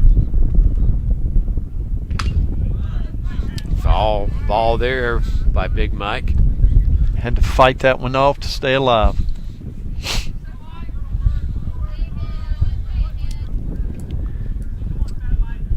you're watching live now, come on out tomorrow for Game 3 because the weather's supposed to be very nice again, partly sunny, and maybe even a little warmer temperature-wise tomorrow than it has been today. Big Mike is going to belt that one, and let's see where it's going to go. Yes, he's kept it in. It's going to go all the way out to the back wall, and look what we've got here. Let's see, is he going to get back on third safely? Yes, Cassiato, I hope he's okay. He had to go back. He went beyond third base. Then he realized he better go back instead of go home. The ball was coming. He did so, and guy, just like that, thanks to Big Mike, we have now got men in position at second and third. Yes, and by Cassiano making that big turn at third base and holding up and getting back to the bag, it allowed Big Mike to get down to second base. That was a good piece of base running on Mike's part. So the real good thing here, even though I think there's already 2 outs, the Yetis are in a position again for something they did earlier in this game. After 2 outs, they got runs in, and they're in position to maybe do more. This one's in for a strike as, by the way, it's Robert Moyer, the first baseman in this second game today. He is the current batter. No outs. All right, so see, I'm losing track from inning to inning. Guys letting me know they're in real good shape. There's no outs so far. I like that a lot better. Paul has seen a lot of bats today. Let me just tell you, even with a 9-inning and a 7-inning doubleheader, that is a lot of balls and strikes. Infield's in. Thank you for trying to make me sound a little better. I am on my second broadcast today, but nonetheless, we got to keep it right. Boy, yeah, waiting this next pitch by Kincaid. He takes a pop on this one right into the hands of the shortstop, who will make the throw to the first baseman for the out. Yeah, that was with the infield in, and it was just a chopper, and shortstop was able to check all the runners and go to first for the out. That's the first out of the inning. It's time to get a look at Dawson again, a young man that certainly is a great athlete for this team. So let's see if he can find a way to drive in some more runs in what's a 4-0 Yetis lead at the moment here in the bottom of the 5th inning. Had a base hit in the first inning and drove in 2 runs, and had a sharp ball right to the shortstop that made a great play over at first base, threw the ball right on the dime. And we just saw a pretty good throw again by Kincaid to get the strike there on one, Kyrus Dawson. Dawson will belt this one. Yes, right past the pitcher, right past the second baseman. A run is in. Will there be a second one? The throw to the pitcher, to the pitcher's mound where the first baseman had come over, but Big Mike's in as well. So Cassiato and Big Mike both come in, and the lead has extended a little bit more here in the bottom of the 5th. It's a great piece of hitting by Tyrus. From his 2 RBIs from first inning, that's where he went last time, was right up the middle. And I believe Coach has seen enough. I think you might be right. So we've got a visit taking place on the mound. We could have a change coming. The Yetis still up to bat here. And also after 2 runs come in, another thing to look at here is the fact that we have another man on base as Dawson made his way to first base after that nice ground hit. Guy, you've seen so many of them over the years, but that was one of those where Dawson just put that nice hard hit on the ball. It had enough speed to go beyond, of course, the pitcher. He couldn't make a play with his glove to stop the ball, and then also got out into the outfield when it went past the second baseman as well. Right, and the center fielder had to charge the ball to get in to possibly have a play at the plate. He had to charge that and ran over it just a little bit, which enabled Big Mike to score easily. Yeah, Paul, you've seen a lot of baseball today. And knowing Paul and his college preferred choices, there's a game a little later on this evening that I know that you want to view with Mike Krzyzewski getting ready to retire his last game at Cameron Indoor Stadium. Yeah, you know, it's a rivalry like none others, and when if you're viewing us live right now, the game is yet to be played, set for a tip-off a little bit after 6 tonight.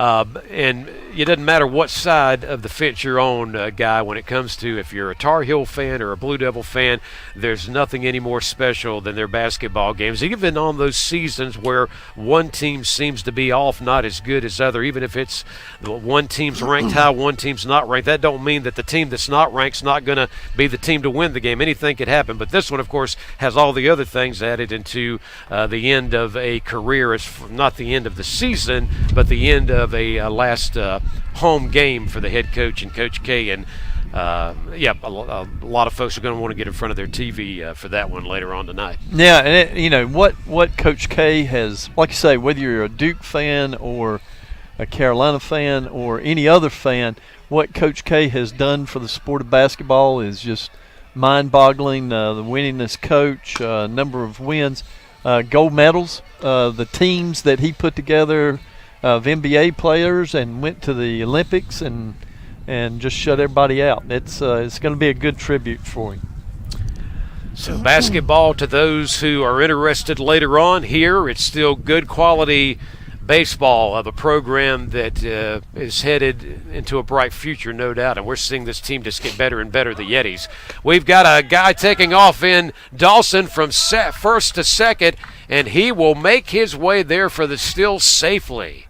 Yes, that was a good jump off the right-hander that has just come in. That was his first pitch, and he took it on the first pitch and may have caught the pitcher just a little bit flat-footed there, but it was got great speed anyway.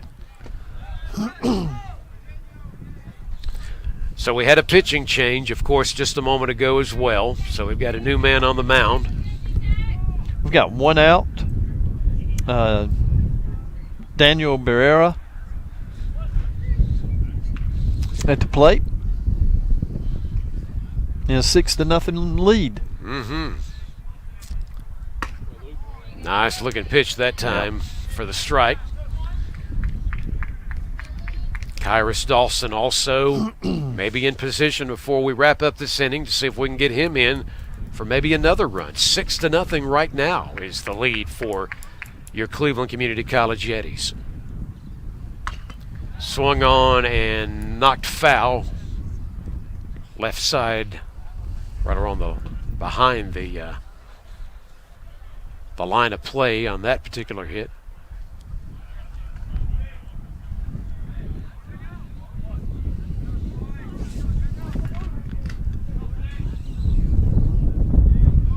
Maria waiting for this pitch. Pitcher looking back at second. Of course, Dawson's there. Swung on, hit, foul ball back behind the Yetis dugout there.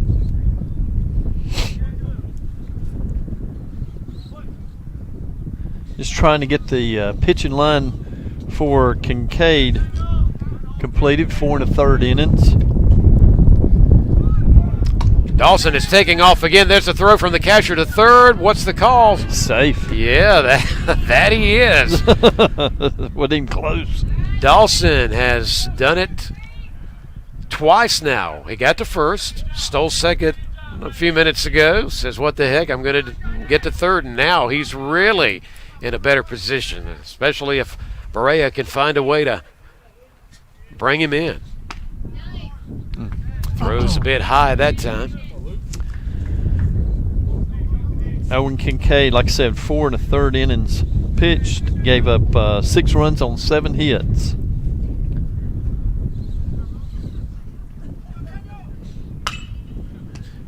Rhea hits that one. It goes over right to the third baseman. Throw to first is in time. But that is only out 2. So the Yetis are still alive. Remember, Dawson is on third. Also want to check that name and remind you that we are now looking on the mound at who is number 33, Luke. Luke Macon. We believe Macon is the new pitcher. Just went into that role a moment ago, and his throw here is a strike. Daniel Munoz is back on deck as the current batter. He'll go after that one. Strike 2.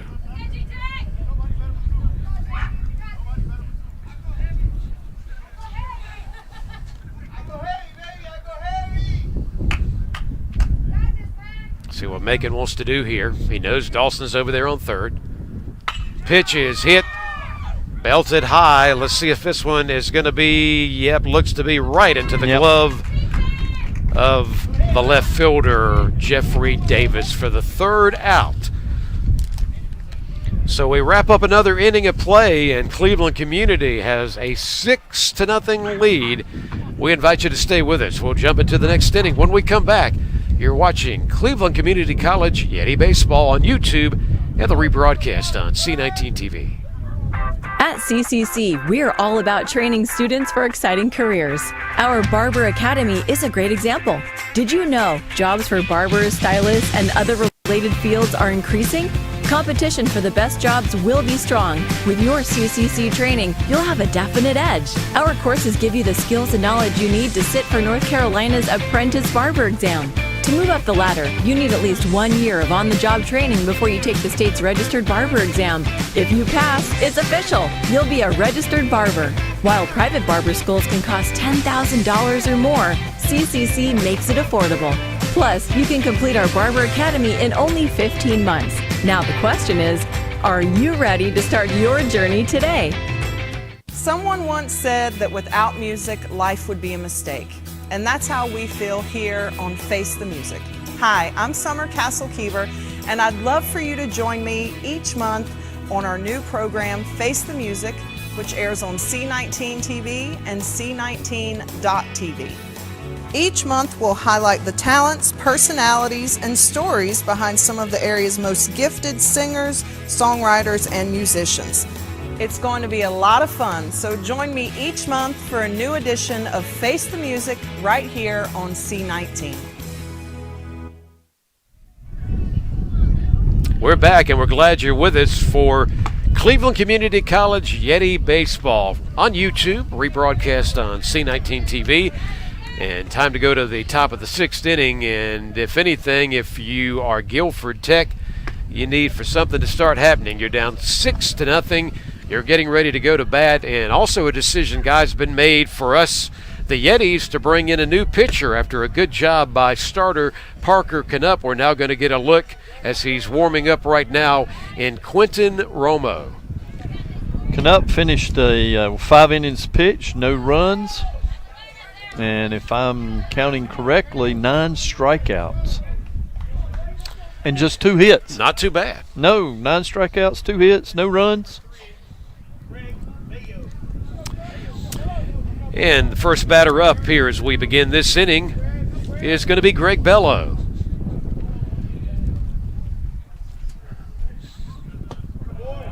Romo's first pitch is down off to the left side for a ball.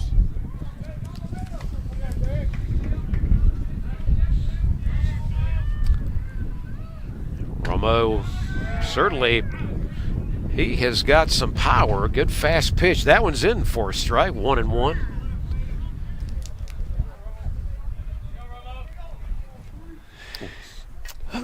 This kid is out of Royal Palm Beach. Another strike. 1-2 the count. 1-2, and he's working pretty fast. Romo with some good fast pitching is going to get his man. So just like that, Bello has struck out. And this reliever is showing me that he has got some power with that ball, and a good start for him in this game. Certainly is. Just to finish the line on Parker Canup, I've got 5 innings pitched, 2 hits, 1 walk, 9 strikeouts, and 0 runs. First baseman is up to bat now, and of course that takes us to, I'll get it here in a minute, folks, Anthony Halsner, as we remind you who number 28 is. Man, he belts this one. Let's see where it's going to go. Is it going to go out of the park? Not. Wow, all the way up against the back gate for sure. So he's definitely got a double. He's to second. The throw comes in. And for those fans that have traveled from Guilford County today, they have something to cheer about there on a nice hit to the outfield. It sure was. If the wind had not been blowing on that day, on this day, I believe that one might have sailed out of the park. Yeah, the way that ball first came off the bat, I think you're right, Guy. So Romo will try to get settled in with Jaden James up to bat.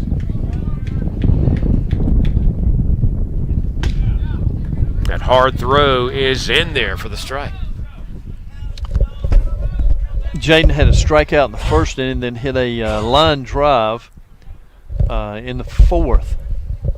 Like I say, we got another pitcher on the mound at this point in time. Yeah, Romo will see that ball go right past his glove to the outfield, and the Titans are making some things happen right now, as they now have advanced men to second and third base.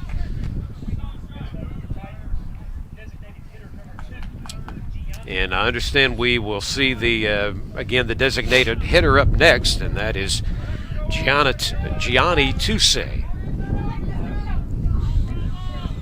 Got runners at second, third, and one out. In a 6-0 ball game. Yeah, you don't want to get too relaxed and too comfortable just because it's 6-0. They're threatening right now. Romo's first pitch to the newcomer is hit off his bat for a foul ball. And Romo deciding to go with runners at second, third to go with the windup. Probably not a bunt situation for Guilford Tech being down 6-0, so that's not a bad idea. This one belted up for a foul ball.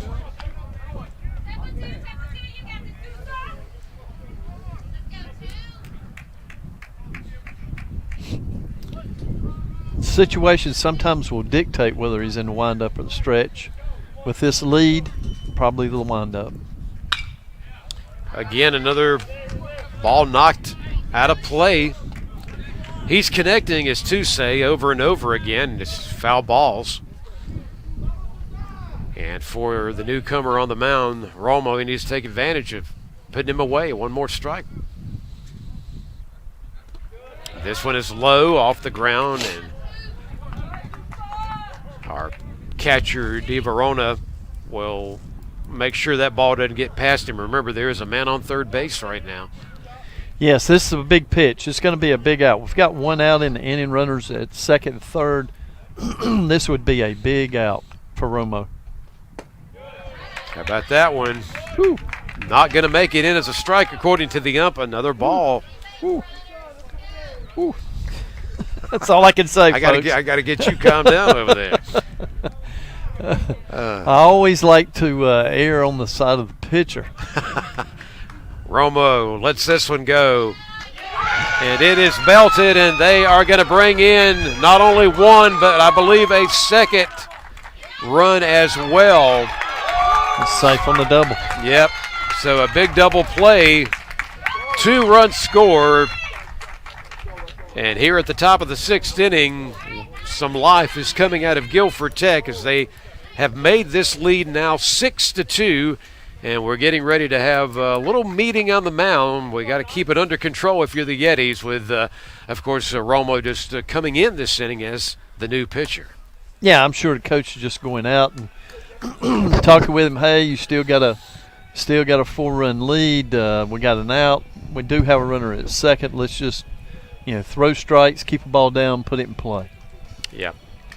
You know what this is all about. You know when you have to leave that dugout and have that conversation and make that trip. And a lot of times it's nothing more, is it, Guy, than just trying to make sure you've seen some hits, you've seen some runs come in. It's time now to take back control out there, right? Right. Just get ahead of the hitter. And the big thing is just to keep it down in the zone. A lot of times you have to, with a relief pitcher, they're not used to throwing a lot of pitches either. So give him just a little bit of break there to catch his breath.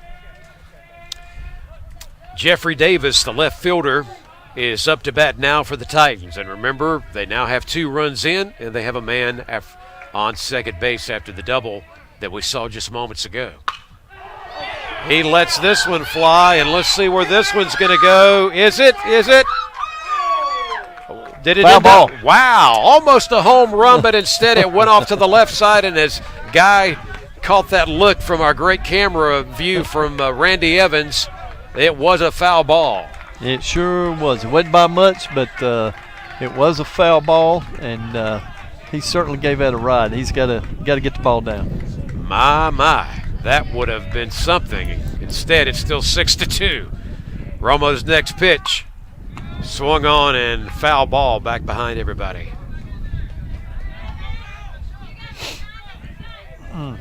Just like in any sport, from quarter to quarter, from inning to inning, whatever, things can change, and even what seems like a very substantial lead, right now it's still 4 runs. Romo got to get him there. Nice. Got that one up in his eyes where he could see it, high heat, and set him down. Well, we went from the folks that had traveled to see Guilford Tech getting loud to our home crowd really getting excited about their pitcher on that job right there, the reliever that's the third pitcher we've seen, the second pitcher we've seen today. I believe we got a new batter coming in. You may be right. I'm going to get a look at his number as soon as I can, and we'll let everybody know. That could exactly be the case. Again, the Titans still with a man on second.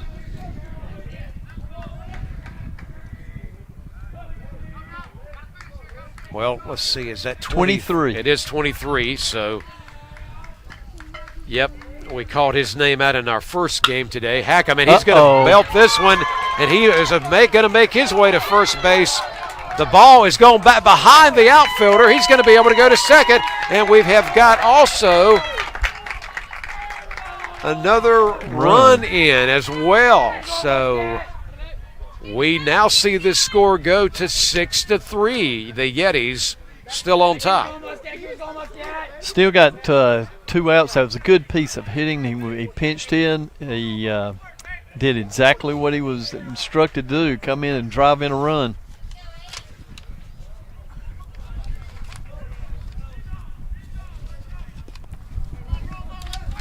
Lincoln Hackham, by the way, that just came up with that great hit for Guilford Tech, was in the first game today, the game that, of course, again, the Yetis won 6-3. He played catcher in that game. Now here he comes in as a hitter, and look what he did. Next man up brings us to Tyler Muscat. First pitch was a ball, by the way. Romo looking behind him at second. Back and forth, and now the pitch. That one is a beauty in there for the strike. It's a 7-inning game. We are in the top of the 6th. It was a 6-0 lead. It's now 6-3. So the Titans have come alive in this inning. Romo, hard pitch this time, but it is definitely up high for the ball.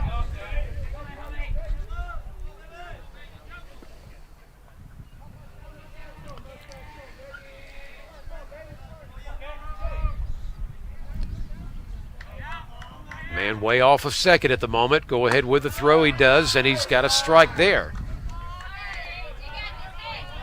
I believe that's 1-2 on the count. I believe you are correct. Romo trying to take care of Muscat. His next throw is hit on. This one is going to be a fly ball, and it is going to lead to the third out. So thank goodness this one has concluded, but not before the Titans guy were able to make it happen there. Yeah, they scored 3 runs on a couple of doubles there, and it just a really good inning for those to make it for Guilford Tech to make it 6-3. F8, and we're ready to go to the bottom half of the 6th with for the Yetis coming up. This wind has got me right now.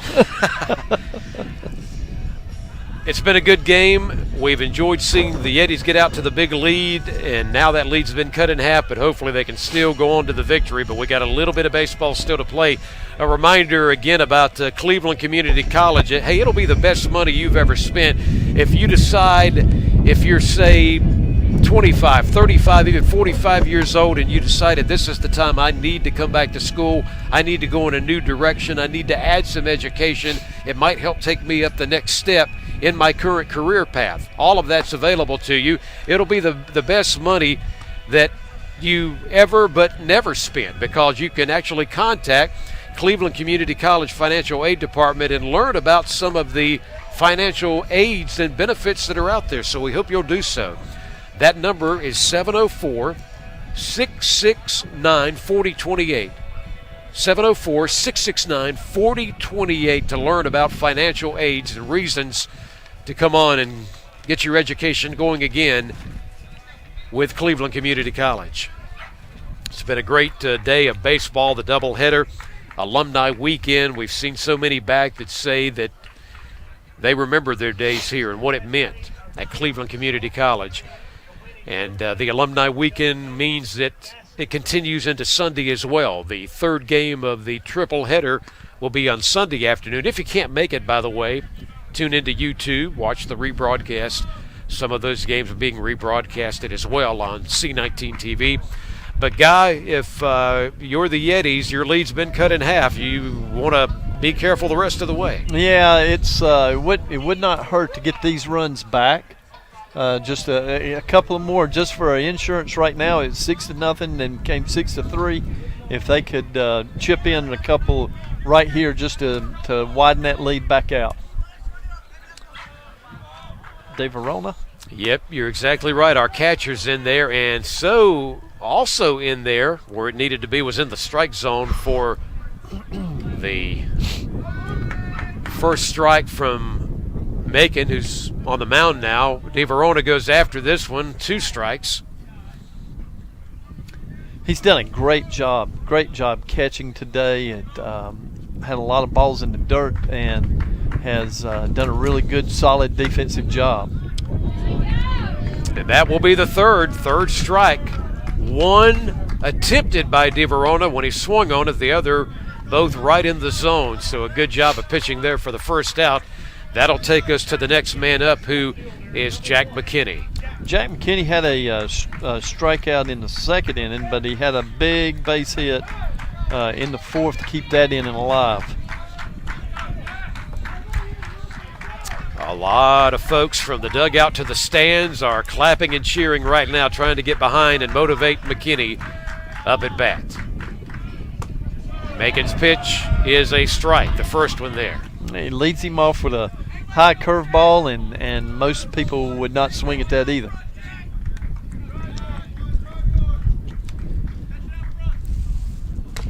Macon will get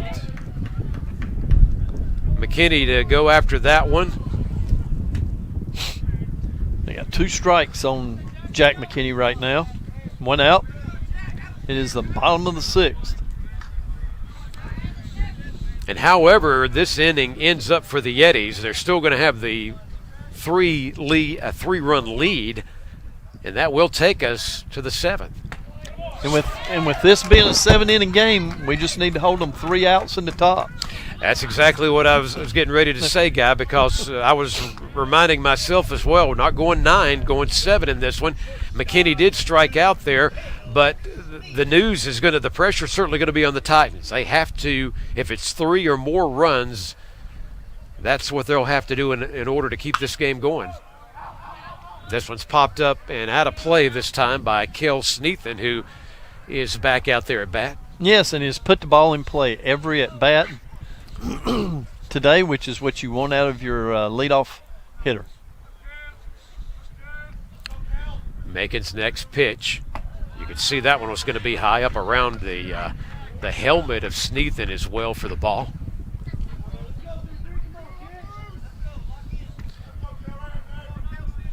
But the Yetis won't have to bat again if they can take care in that top of the 7th inning of the Titans. There's a Ground ball going to the third baseman. His throw to first Good play. is in time. Good throw, as you say, Guy. Sneathan's out. That is going to wrap up the 6th inning of action. And on our scoreboard, it is now the Yetis leading 6-3. We'll come back and jump into the 7th inning. You're watching CCC Yeti Baseball on YouTube and the rebroadcast on C19 TV. Yeti Baseball is here. Our players are raring to go and swing for the fences. But Yeti Athletics isn't all that's great about Cleveland Community College. We offer a wide variety of programs for students of all ages. We'll help you train for a new job, gain more skills for a promotion, or get a head start on college credits. We know students learn in different ways. That's why we offer online and in-person classes. CCC, we can help you move forward safely. Visit clevelandcc.edu today and go Yetis. Chef Paul Prudhomme once said, "You don't need a silver fork to eat good food." Well, on Cleveland County Kitchen, we don't have a silver fork, but we sure do serve up lots of good food. Hi, I'm Deborah Blanton. I hope you'll join me for the next Cleveland County Kitchen. Each month, we offer a complete farm-to-table experience. We visit local growers, we learn about nutrition, and wrap things up with wonderful meals prepared by our guest chefs. It's a lot of fun. I hope you'll join me for the next Cleveland County Kitchen. This week, I am an old team man in the second. And to my right... Is this a European version of the show? What just happened? I have no idea. On the right show? I have no idea. It's great to be here. Yes, it is. We've got Temptation Eyes, Tim Foster. Chanel 19. Yeah, the Tim approved. If you want to smell like Tim Foster. Tim endorsed. I like it. And for those of you that do not speak Tunisian, welcome to Meet Me. We want to do that again. The movies. Back live on YouTube and the rebroadcast on C19 TV. You're watching Cleveland Community College Yeti Baseball. We go to the all-important final 7th inning. We're at the top of the 7th. We will not have to go to the bottom of the 7th if Cleveland Community College can hang on to the 6-3 lead. So certainly the pressure is on the guest team, the Titans. And coming up to bat, we have gone back to the top of the order, as a matter of fact, is Cam Caro. Cam Caro has a couple of strikeouts and a pop-up to the shortstop. And with them still being down 3 runs, I think they're going to take till they get a strike, and that's what he has on him right now. Next pitch to Callow is a strike. And I tell you what, we may have asked this newcomer, the new man on the mound, to come in at the right time. Kayla LaFunor is up to the task, at least he has at the moment. He is the new pitcher on the mound here as we jump into the 7th inning. Now, those 2 pitches were straight gas. Not according to the ump, not quite in there, but man, close, very close. It's just a fuzz inside. Caleb LaFunor. Certainly the dugout yelling, and some of the rest of this crowd are behind this young man to wrap this one up if possible. Caro is going to belt this one. Where's it going to go? It's going to the outfield and right into the hands of that young man. Great job in the outfield there. Got to do what you got to do. An old-fashioned can of corn right there, Paul. We could use 2 more of those. It'd be great. Nick Tiller's up. He had a base hit in the 1st inning, and he also had a ground out and a strikeout. Pitch is high this time for ball 1. Yeah, I still think Guilford is still going to be taking until they get a strike. LaFunor's pitch this time is low, bounces back behind the catcher.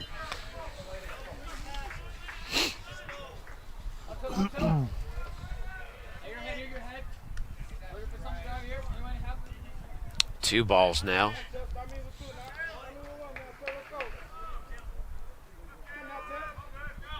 LaFunor, again his pitch a bit high. 3-0, we know they're taking right here. You're right. This is an opportunity for one Nick Tiller and the Titans to get a man on base, knowing that they're down 6-3. Their last chance, and that's exactly what's going to happen. So he walks. And we've got the next man up who's going to take us to Greg Bello. I like that the catcher for the Yetis, Di Verona, has just went out and had a quick word with our new pitcher just to make sure he keeps his nerves together as he tries to complete this game. Yes, that was always good for catcher. Go out, talk to him, say, look, man, just go back to the first batter where you're just throwing straight gas. Again, a lot of power on that ball, but that one, it was low. Went very low.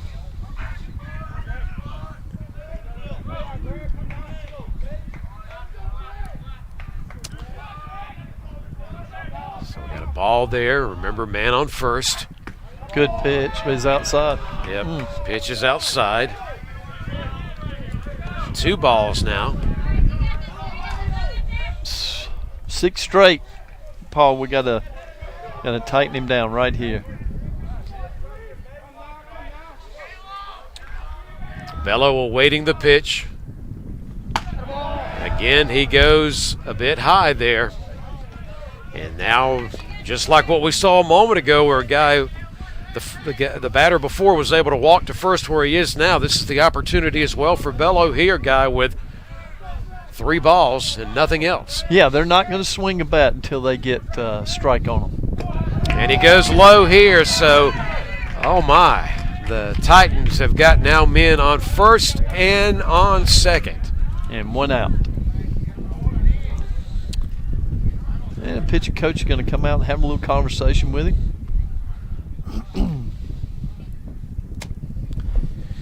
Well, we see those games where the team that's down, they know it's their last opportunity, especially when they are the team on the road, which means you're up first at the top of the inning.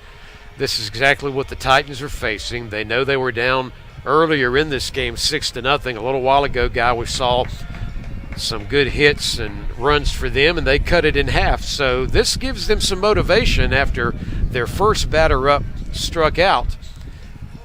Now they've got 2 men on and just that 1 out. So anything's possible, and what we want for the Yetis is the will and the way that they do wrap this one up. Yeah, double play would be great right here. But they're not going to swing at it until they get a couple of strikes. Anthony Hausner. That's him. He's been on first base for both games today, so he's put in a lot of time out there doing his thing today. Got a fielder's choice and a strikeout so far. That's the pitch we needed. Right there. Lafooner will get it in there for the strike.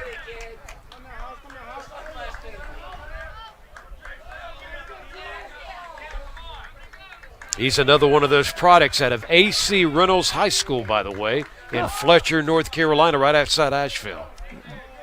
A.C. Reynolds, another product. The Rockets.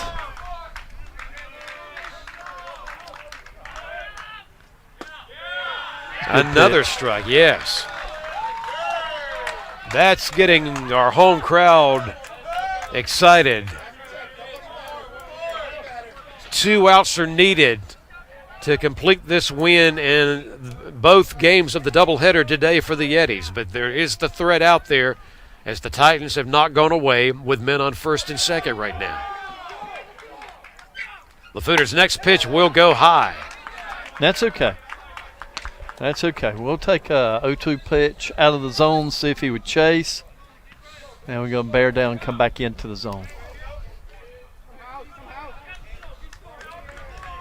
1-2. And Just this a one, bit outside. Outside it goes.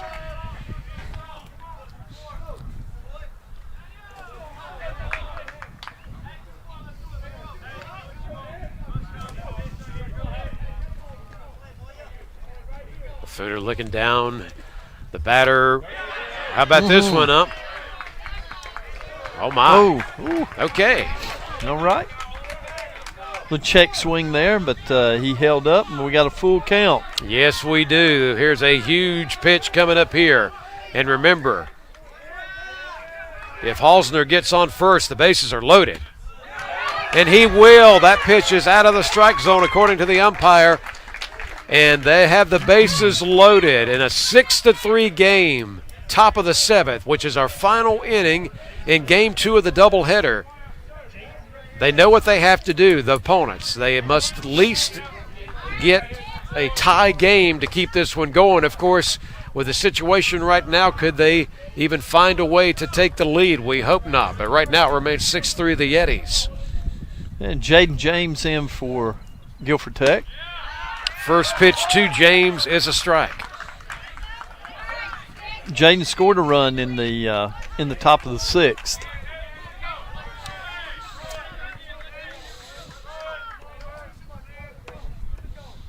Next pitch to James is off the ground. Catcher needs to, yes, he's going over, and thank goodness the ball was on that side of home plate, guy to the left, to where the runner, possible score from third base, could not make his way, because that's exactly where the catcher was. Yes, it was a good block, and if it is going to roll off of his chest protector up the third baseline's a good place for it to go.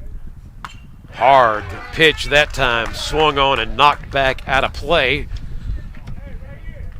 And again, this is Jaden James up to bat right now. And 2 strikes on him. Just stay with it, and let's get the big K right here. Noise at the stadium is picking up in such a crucial part of the game. How about that one? Oh, yes, he did. Strike, yes, and that is an out. Out 2. Bases loaded, 2 outs, and here comes Gianni Toussaint. It's up to Toussaint to see if he can bring in a run and keep his team alive. Giovanni is the Toussaint is the DH. We're going to get a pinch runner here.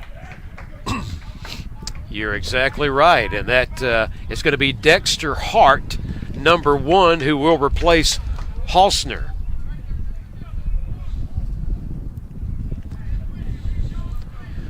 The defensive play is at any bag on the infield. They can take the shortest route. Going to be interesting to see how this plays out right now. That is for sure. Here's the pitch. In there for the strike. Would take the strikeout too, though, Paul. Hey. Any way that we can get it done. Yep. Yes. The pressure was on, and maybe that's when Caleb Lafuna really decides to make it happen. 2 strikes. What's going to happen right here with Toussaint? Bases loaded. They're down 6-3. Yetis trying to hold on, win. He hits this one. It's belted high. Where's it going to go? It's going to the outfield, and there he is. It is caught, and this game is a wrap. The pressure was on.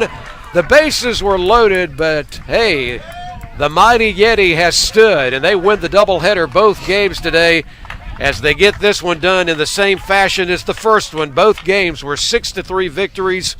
Guy, as we get ready to wrap up this broadcast, your final thoughts about this win? It was a good win. Jumped out to the 4-0 lead, added a couple of runs to it. Didn't, may have had a little bend, but didn't break. Mm-hmm. When Guilford Tech came back with 3 runs, but 7 hits today and 6 runs in this second ball game, and it makes them 9-9 on the season. Is that correct? And that's a big win, and it. If you take the first 2 games of the series, I'm not making a whole lot of major league references, but anytime you can win 2 of 3, you're in good shape. I think they're just getting better and better. It's something that's building now and looks good for the future. This team is at 500 overall at home. They now go to 5-3, or maybe even, I think maybe 6-3 now is the count at home. But nonetheless, a great victory. One more game to go. It'll be tomorrow, and it will be on the air around 12 noon on YouTube. So the Yetis will have one more game to go in this triple weekend series with Guilford Tech, but they have won both games here today, 6-3 in the first, 6-3 in the second, and we're so happy for the win. For everybody involved with this broadcast, from Greg Tillman to Danny to Randy Evans, students and helpers behind the scenes, C19, another great job presenting this. Guys, Suttle, good to work with you. Yes, sir. Take care of yourself. Always. I'm Paul Foster. For everybody involved with C19, saying congratulations to the winning ways today of Cleveland Community College Yeti Baseball on YouTube and on C19 TV. Goodbye, everybody.